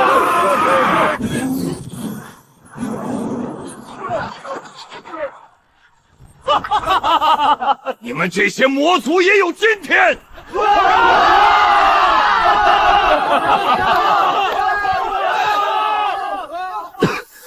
多谢陨星岛诸位道友相救。究竟是怎么回事？大秦王朝完了！怎么可能？前段时间，大秦王朝的高手还跟魔族大战了一场，双方打得不分上下来着。我也不知道怎么回事，魔族突然多了大量高手，仅仅是化神级强者就出现了4名。昨日大量魔族强者率领一线人族叛徒突袭王朝。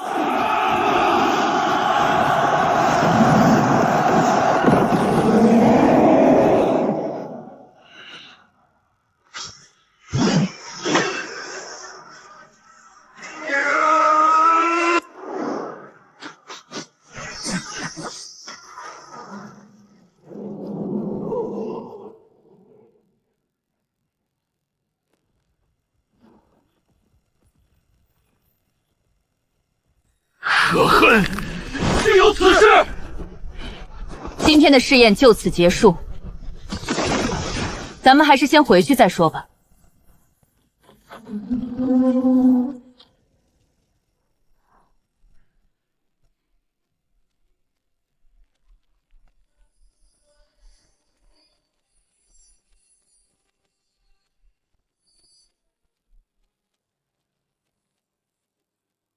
此事关系到生死存亡，诸位有什么想法，不妨都拿出来，大家一起讨论一下。哦，对了，就在刚才，珍宝楼商行也传回了讯息，大秦王朝分布在各地驻扎的军队，都已经完全被魔族打败，大秦王朝全境都已经落入魔族手里，其他各路人族势力一部分已经倒戈投靠了魔族。还有少数仍在坚持的人族势力，恐怕也无法在魔族的攻击下坚持太久。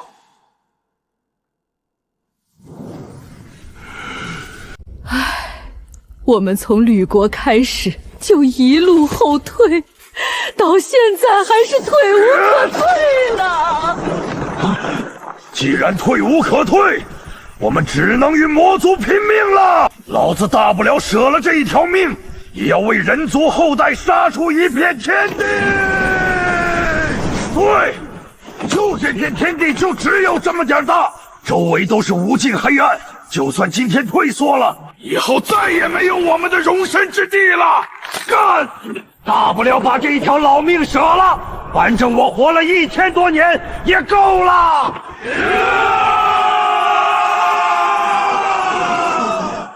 大家想法完全一致。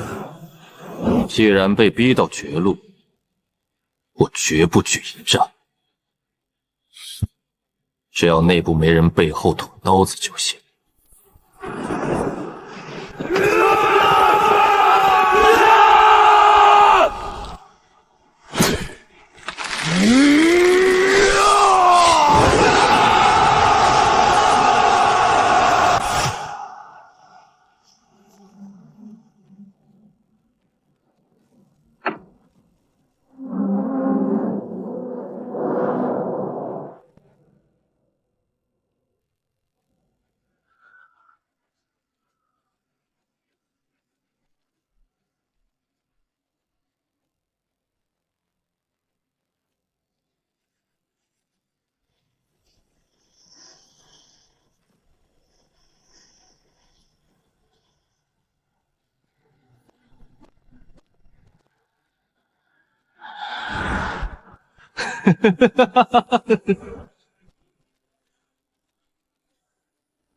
公子，咱们这一路如何行进？还请公子拿个主意。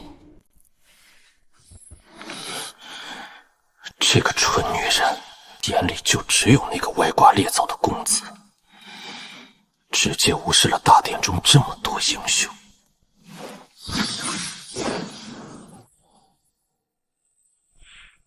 既然菲菲提起来，我计划飞天巨舟一路向西，直接往大秦旧都咸城杀去。咱们从东海岸进入东周大陆向西，这一路上要经过好几个已经投靠魔族的势力。你费这么大的劲也要杀回咸城，想必是另有所图吧？哈哈哈哈！知我者，上官早祖也。哈哈哈哈！小样，小心我哪一天连你的女人也抢了。不错，我计划这一路上，除了要与魔族战斗，惩治沿途背叛人族的势力之外，还有一个目的。大家应该都知道，当今东周大陆上所有能辅助晋升到化神的宝物，都已经被大秦王朝掌控。我这次去大秦旧都咸城，就是想要找到一些与化神相关的机缘。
快看，快看，那是什么？不好，地血！准备战斗！我倒要看看是什么人如此大胆前来寻死！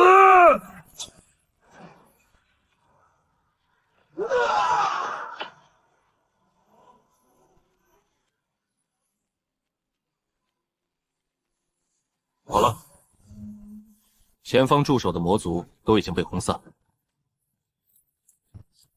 我们的时间不多，大家分头行动吧。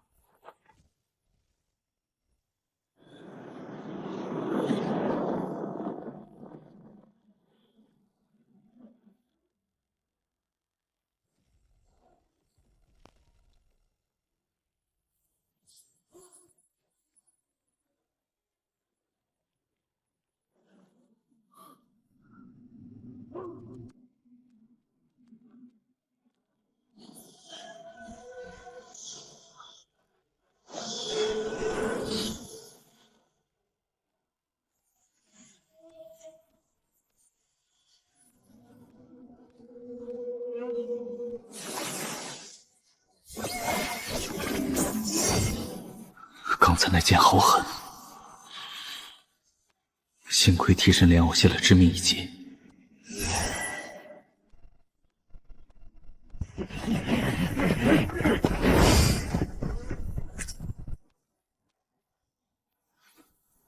刚就是这几个狗日的剁了自己脑袋，现在脖子上还凉飕飕的。小子，你没想到吧？这里早就被我们捷族先登了。你们就是投靠魔族，从背后偷袭大秦王朝军队之人。哼！若是没有一点好处，你以为我们会投靠魔族吗？大秦王朝掌控天下所有能晋升化神的资源，断绝天下所有修士的晋升之路，这样的王朝早就该灭。凭什么他们就可以世世代代高高在上，享受最丰富的资源，而我们这些底层修士得不到资源，连晋升之路也被斩断？面对魔族大军时，却又要我们冲到最前面，跟魔族拼命当炮灰。他大秦王朝凭什么？他应氏子弟凭什么？任何委屈，都不是你们背叛人族的理由。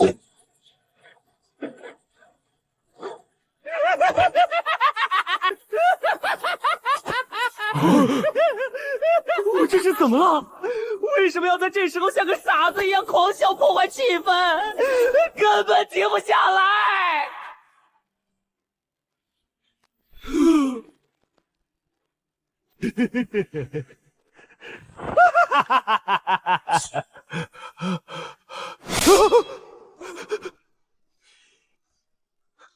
现在我问，你答，明白了没有？看来你是没有听明白。性别、姓名、李长命，爱好、除暴安良，日行一善，偷看女修群体。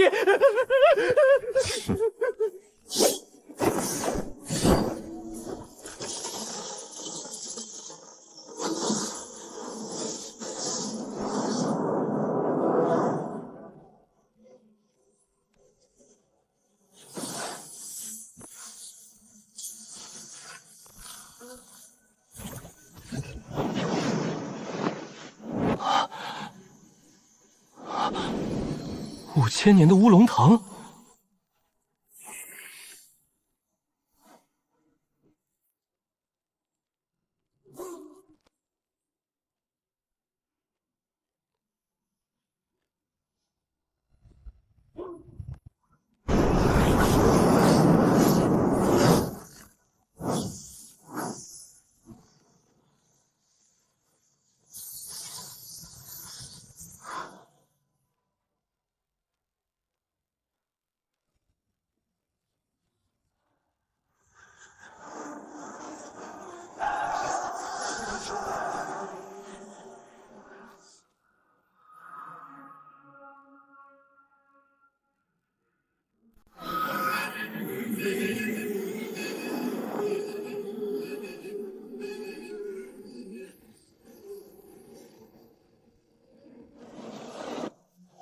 泉州市井，魔族合围。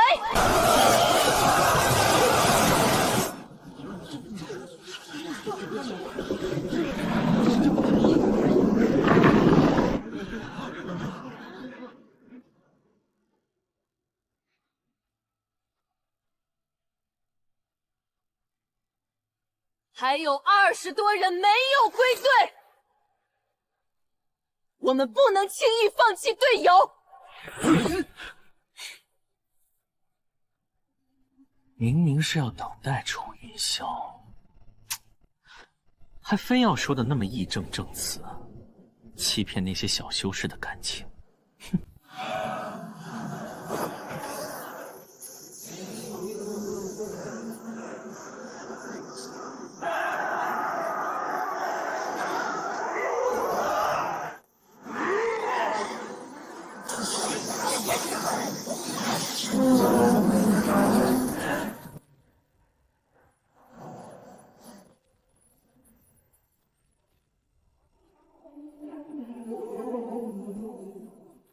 不好，是化神强者出现了！快走，再不走就来不及了！黄道友，再不走就来不及了，可能咱们这几百人都要丧生在此。而且以楚高主的手段，我们离开之后，他应该更容易脱身。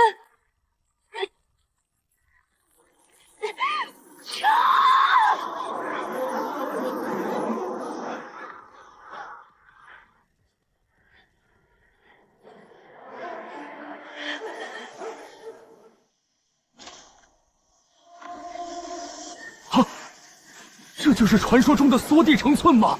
传说上古人族也精通此法，可惜到如今已失传了。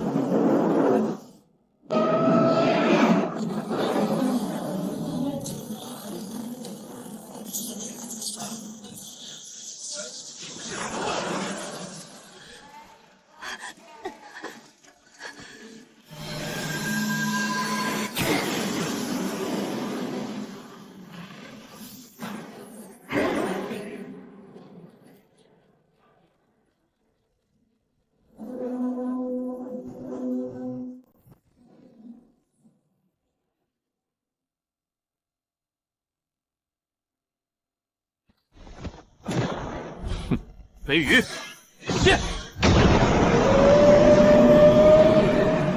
主人，我们这次去揍谁？这次去打化神。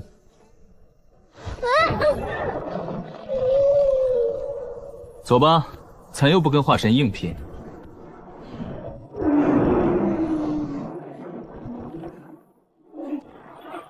啊！无那杂毛小魔头，有种就放下非洲！跟你楚爷爷大战3万回合！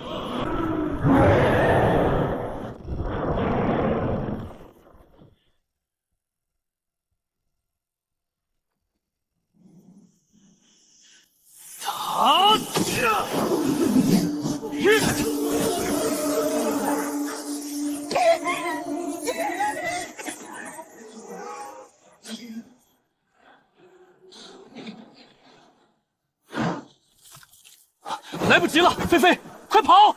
定神符撑不过3秒，必须动用最后手段。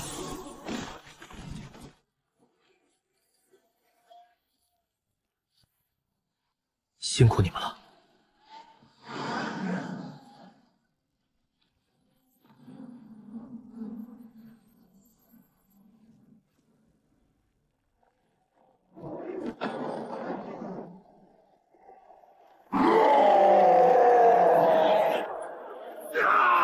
你是什么恶魔？快放开我！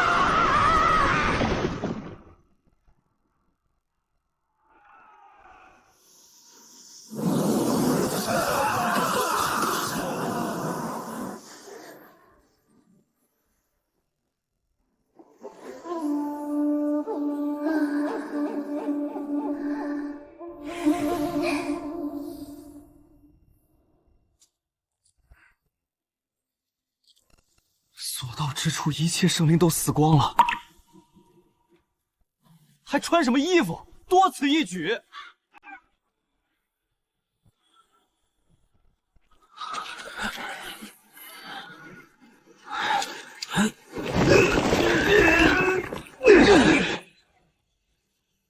这魔头身上虽无法宝灵气，但储物袋里的灵石和各种顶尖灵物资源堆积如山，估计全是从东周人族手里抢来的不贱之财。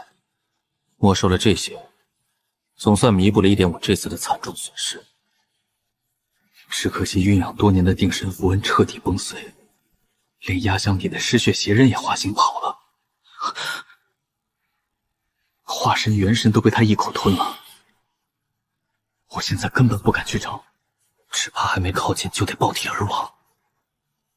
只求这位红发美女多在魔族地盘转悠，千万别来找我。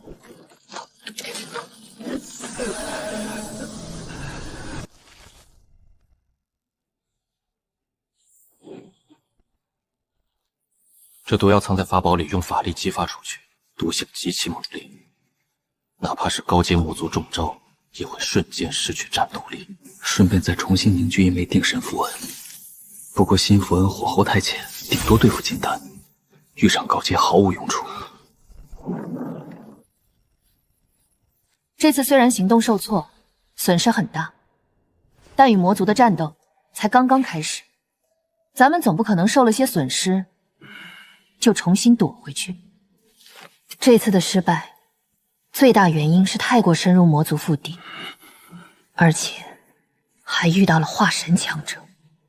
我计划，接下来咱们就在魔族与人族交战的边缘一带行动，给人族修士提供一些支援。另外，还可以从东周人族修士中吸纳一些人进来，补充战斗损失。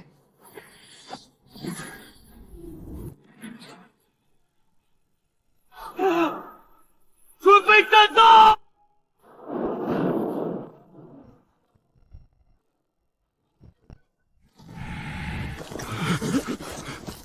魔族的规矩最简单粗暴，谁敢怀疑，直接一锤砸碎脑袋。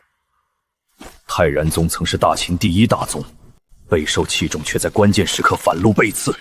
咸城秘境里那一整套化神丹配方，偏偏被他们提前移走了六角红灵果和天玄花2味主药，缺了主要丹药没法练。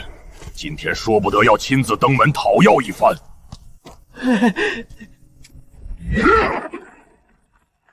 把你们的宗主唤出来见我。好的，你稍等。上使驾到，有失远迎，还请恕罪。哼，其他人呢？老夫若是没有记错，你们泰然宗一共有13名元婴修士，怎么只有你们6人前来？其他7人是不是瞧不起老夫，没把老夫放在眼里？上使大人，现在宗门里就只有我们这些人，其余4人都出远门了，一时半会儿无法召回。1名后期，8名中期，正主基本到齐，可以送他们上路了。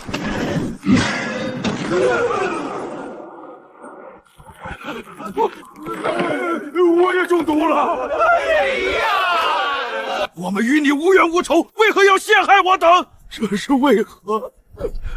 你们不过是圣族圈养的走狗罢了，老夫今天就是想吃狗肉了。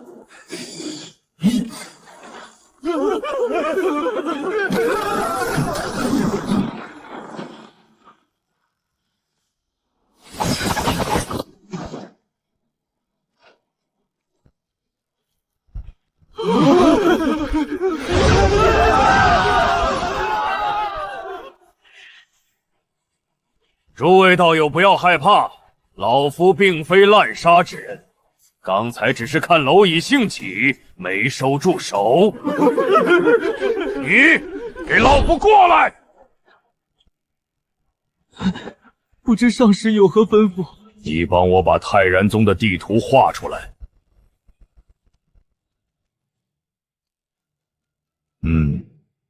你很不错。